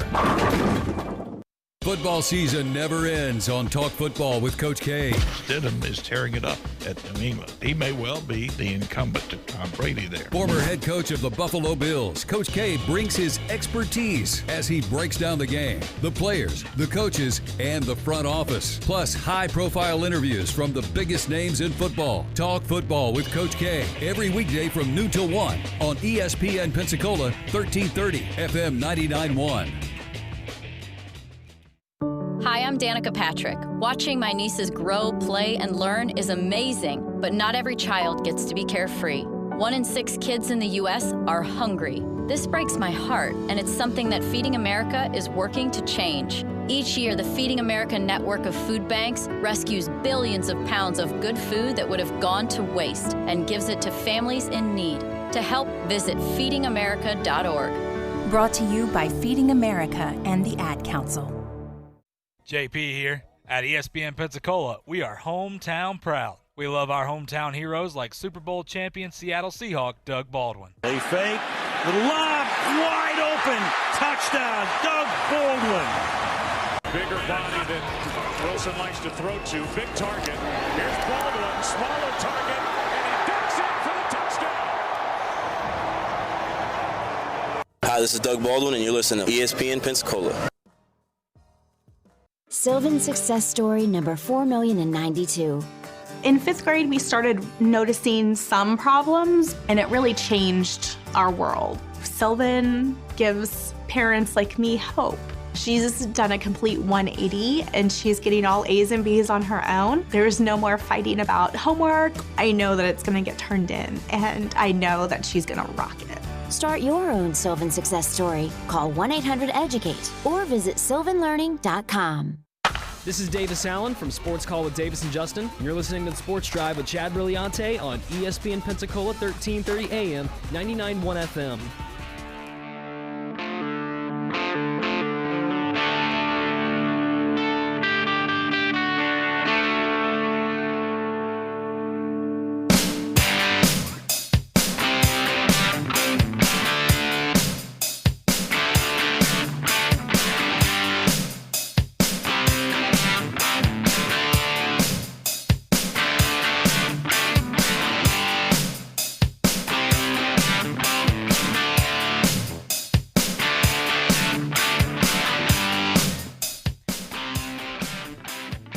And welcome back, Sports Drive on ESPN Pensacola, 1330 AM, 99.1 FM. You know it's been a long week and you're not feeling too good. It's the transition from Dayquil to NyQuil right now. But at this point, you know it's where I'm getting mad at my computer because I see it plugged in here, but I keep hitting the button, but I realize that it's not plugged into the wall socket. So I'm like, you got to be kidding me right now. I'm seeing it. But what is this? Look back. Thing's sitting on the floor right there. Tom Brady and Rob Gronkowski are now in Buccaneers jersey. So you want to talk about this? I don't. I just wanted to see. I was going to say, all right. I thought it was a good transition for me talking about as we go to NyQuil. Fall asleep on this story too, folks. Major League Baseball, we talked enough about it right now. College football, if there is one series in any sport that I think we haven't really got a chance to fully embrace, because we saw one matchup with Urban Meyer and Nick Saban. It was the first college football playoff where Urban Meyer, Cardell Jones comes in. He started the season the third-string quarterback. Your DC defenders, Cardell Jones. Yeah,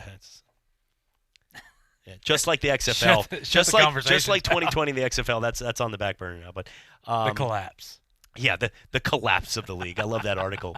Or were they shut down like everybody else? The businesses. Everybody, I guess.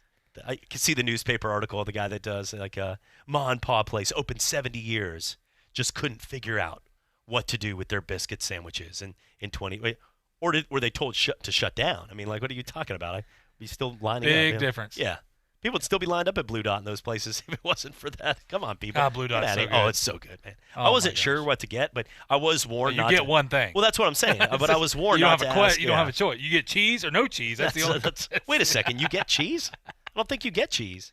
I thought it was only barbecue. You could do barbecue, or you could do. Now you get me. You can add cheese? I thought I added cheese. I wasn't. Maybe I wasn't ready to present that question. I guess I wasn't ready to go down that path. No matter what, the burger was amazing. Oh, so amazing. That was a good burger. Anyways, back to not to Sports? say, yeah, why not? I'm now all I can think of is that burger right now. I know, me too. I'm sitting there looking like sports are back right now, like watching a live football game and eating that burger, and I'm like, I'm crying inside, thinking like, can this happen in August? Can this really be? Can I be doing that? Can I be eating chicken wings? I can do that anyway. We got to understand right now with college football, to me, the biggest matchup, Ohio State, Alabama. And we got that. If you can survive, if we can get through 8 more years, if we're with murder hornets and other things lined up, if we can be on this planet in 8 years, we've got this game. Do you think somebody's laughing in their big cat seat back there like, all these deals in 10 years? I'm just ready to see if we make it through August here. Trying to get through 2020. Let's get these 2028 deals. At least they beat out the Mike Leach Bowl that he won't even be coaching in 2030 when Mississippi State plays Washington State. But is there a better matchup from two powerhouses that have pretty much made the arguments for the Big Ten versus the SEC? Because that's really been the rivalry matchups, meaning that most people, they understand the SEC has been more powerful, but the Big Ten has a legit argument when you look at how good Wisconsin, Penn State, how good even Michigan State before that, Michigan, Ohio State. You're talking about some heavy hitters in the top 10 up there. No, listen. Well, if I'm going to go Vanderbilt, Arkansas, Missouri. Whoa, I'm trying to help your argument. Okay, no, I'm just saying. How dare you come after these teams? Where do you get off? Listen, then. Jeez. Dare you bring Vanderbilt? Leave them out of this. Show here first. This is baseball, and they got the best. Is there a better matchup to make than Ohio State versus Alabama? Right now, no. But I will make this very clear. Saban will not be coaching Bama in 2028. I mean, realistically, I'm not saying he could be. He could have the Joe Pa. I don't see him as being like the Joe Pa situation where he's going to coach forever until basically he's forced out. But think about that for a minute. Like, this is going to be a completely different Alabama team. I mean, I say completely. I don't want to. I'm not trying to stir up trouble. Do you think Ryan Day will still be? I think there's a good shot, just because the Ohio State job's not a job you leave to go somewhere else. Really? Here's my thing. I don't know if Ryan Day. We'll see what Ryan Day is. If he can keep it up, yeah. Because Ryan Day is also piggybacking off of Urban Meyer and the recruits and things like that. We'll see how long, if he can hold it together, and give him a couple years, and we'll see if they're continuing their recruiting success and they're continuing to win, which you can recruit all you want to, but you better win, especially at Ohio State. I I don't know. I really don't with Ryan Day. I think it's too soon because for people to say, well, but look what he's done. Well, wait a minute. He's also had the same people. Urban Meyer set him up for success and left him the keys to the kingdom, not like Jimbo leaving the keys of the kingdom. I really like Ryan Day as a coach. I think I don't know what to think of. I don't dislike him. I will say that. I think he did a heck of a job this year, and I think he did it. Remember too, he had a brand new quarterback transitioning in there this year, and that team was looked at for the regular season as a team that a lot of Ohio State former alumni were saying, Ben Hartsock and guys respected around the Orlando Paces saying this might be the best team we've ever seen. Remember, if it wasn't for 2 or 3 plays against Clemson, they're really in the national title. I really truly believe in my heart that Ohio State, Clemson, or LSU, whoever won the national title this year, was a champion. Like they all deserved in a way to show that. And LSU was the best team. They end up being the best team. But with Ohio State and you saying that, is that Ryan Day? I mean, is it because listen, I'll bring up this argument too. You take the Warriors team, how good they were. You take Kerr away. I mean, they still win.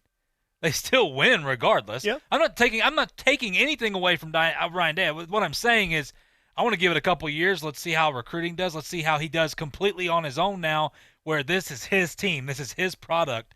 The product that he had just take it day by day. Well, that's what we got to do nowadays anyway. But I will say that it's a very intriguing matchup right now. In 2028, Alabama versus Ohio State. But will it be then? I don't know. Who's going to follow Saban? I mean, just who in the heck is going to follow Saban right now at Alabama? I mean, I still think. I think there's a good chance. It's too early. I don't think we're going to get this answer right away, but I think there's a good chance Dabo one day becomes that guy. I know it's not in the cards right now, and even me saying that, but remember, he went there. Now is the time where how long can Clemson – because we've seen Clemson Tiger – we've seen schools like this do it for a long time, meaning that they have a track record of 5 or 6 great years, and then it slips. But we also know those big dogs. For Clemson to be able to do this as long as they have is incredible to think that. What? I mean, right now, this is the odds. I wouldn't leave Clemson. I mean, Clemson right now, today, deservingly, is a powerhouse. It's not a fluke at all. The odds of who would replace Saban, Dabo is 3-1. Kirby Smart, 5-1. Lincoln Riley, 5-1. Can't believe this. Mark D'Antonio, 5-1. No, thank you. No, Jeremy Pruitt, 6-1. I'd rather take Mike D'Antonio and run like an up-tempo offense. 6-1. Urban Meyer, 8-1. Who made this? This list is now void. Jimbo Fisher. That is a perfect job for Jimbo. This list made my point about Dabo, and I'm now erasing this list from the archives. I don't even even though it usually a list that helps boost my point, but no, that is. Give me Dabo, Kirby, or Jeremy Pruitt. If somebody takes a prop bet on Will Muschamp being the next head coach, they should lose their season tickets if they're. Well, the thing is, if that wins, then there's corruption going on. There's obviously some kind of corruption going on. Well, Bama fans said we want no part of this. Just putting those two together just made what has been a disappointing week in sports even tougher on people. Oh, we still got another day. Hang on. He just said Muschamp and Alabama in the same sentence. Coming back for more. What'd you do this time, Brad? I'm in the doghouse after my hunting trip last weekend. Yeah, I was too. I blew off our date. How'd you get out of the doghouse? Stillwater's Day in Medical Spa. I got her a gift card. It took 3 minutes at swmedspa.com. She booked it this Saturday. Saturday? So 9 holes then? Tee time's at 8. To enjoy a hassle-free guys weekend, treat her to a gift card from Stillwater's Day in Medical Spa. Follow Stillwater's on Facebook or Instagram to enter contests and win great prizes. Or visit swmedspa.com. At Costello's Butcher Shop and Deli, you'll find a great selection of specialty and exotic meats. From choice Wagyu, competition-grade briskets, pork, and the seasonings to go with it, all cut to order. From fine wine to cheese and desserts. Yes, delicious fresh cannolis to order. And Costello's has Boar's Head lunch sandwiches from 10 a.m. to 5 p.m. daily. Stop in today for one of the area's best butcher shop meats and top deli items. It's Costello's Butcher Shop and Deli, a great place to meet up on the west side of Pensacola. It's Father's Day this Sunday, y'all, and the boot stores have everything you need to dress up Dad for work and play. Starting with $10 off select boots through June 20th. Pick from gifts like belts, wallets, buckles, hats, and working boots and clothes. Choose from a wide selection of men's colognes or check out casual Twisted X shoes, Wrangler, Ariat, Carhartt, and more. You'll find the Pensacola Boot Store is on Pine Forest Road, the Loxley Store is on 59, and Daphne is on 98. And remember, always look for the big red boot. Hear ye, hear ye. I bringeth thee a message from... a message from the king and his new trumpeter, Stephen. The king wishes me to convey his favor to thine team and thine tailgate.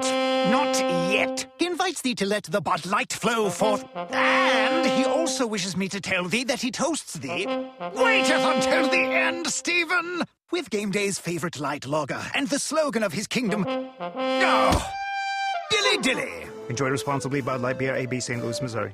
Pensacola's own NFL Hall of Famer Emmitt Smith has some tips for us during this time. This fight is up to all of us to try to help bend that curve. It's going to take teamwork. It's going to take us to stay committed, stay focused, and stay dedicated to the mission at hand, and that is to keep everyone safe. So be encouraging. Find some support. Find someone to talk to every day to encourage them to keep on continuing in this fight. And we will beat this pandemic. The teams, the games, the fans, the local talk. This is ESPN Pensacola 1330 AM, 99.1 FM.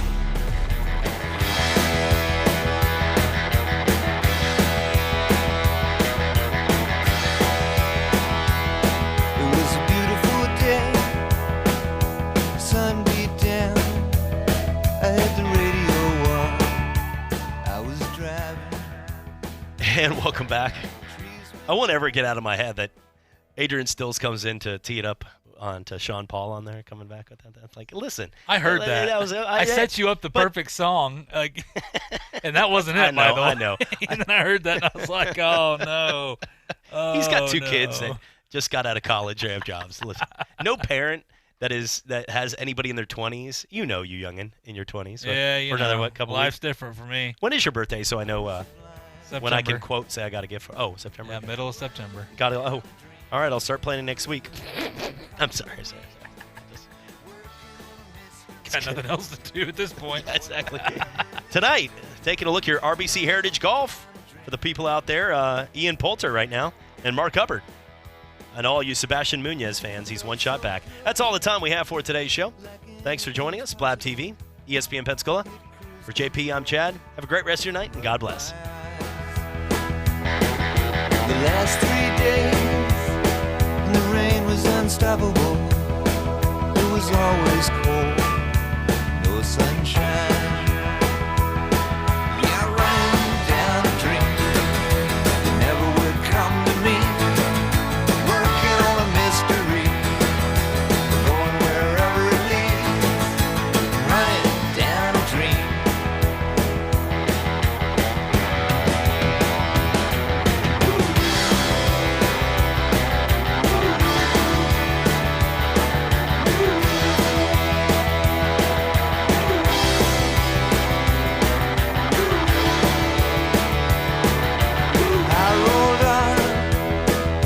Sky grew dark. I put the pedal down to make some time. There's something good waiting down this road. I'm picking up whatever's mine. Here's your ESPN Pensacola headlines here on the Sports Drive. Ian Poulter, 7 under, leading the RBC Heritage today in La Liga Soccer. Real Madrid with a 3-0 win over Valencia. And in soccer, for a nice win, Real Sociedad loses to Alaves right there, 2-0. The games tonight, well, when it comes down to sports, that would be none. Looking at Jamal Adams requesting a trade from the Jets. Still has it in him, but a lot of teams looking at some of the work ethic and some of the things that have been going on over the last couple years. But talent-wise, from LSU, still one of the best. Hey, do we have any baseball? Korean baseball? I'm still looking for it, by the way. MLB? Any MLB? No? Okay. All right. Well, I'm gonna get out of here then. Okay. All right. Nothing at all. Here's one. There's a counter offer on the table from the MLB Union. Look at that. Don't care. Murder Hornets. And the Florida Gators put an end to Gator Bait Cheer, citing if you Google it with racism. And you know what? If it does, we're taking the step in the right direction. There we go.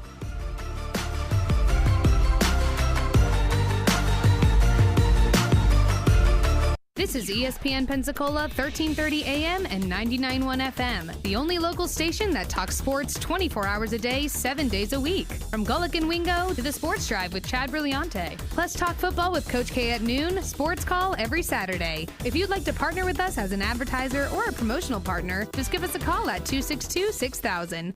You're listening to ESPN Pensacola, 1330 AM, 99.1 FM. All sports, all the time. WEBY, Milton, Pensacola.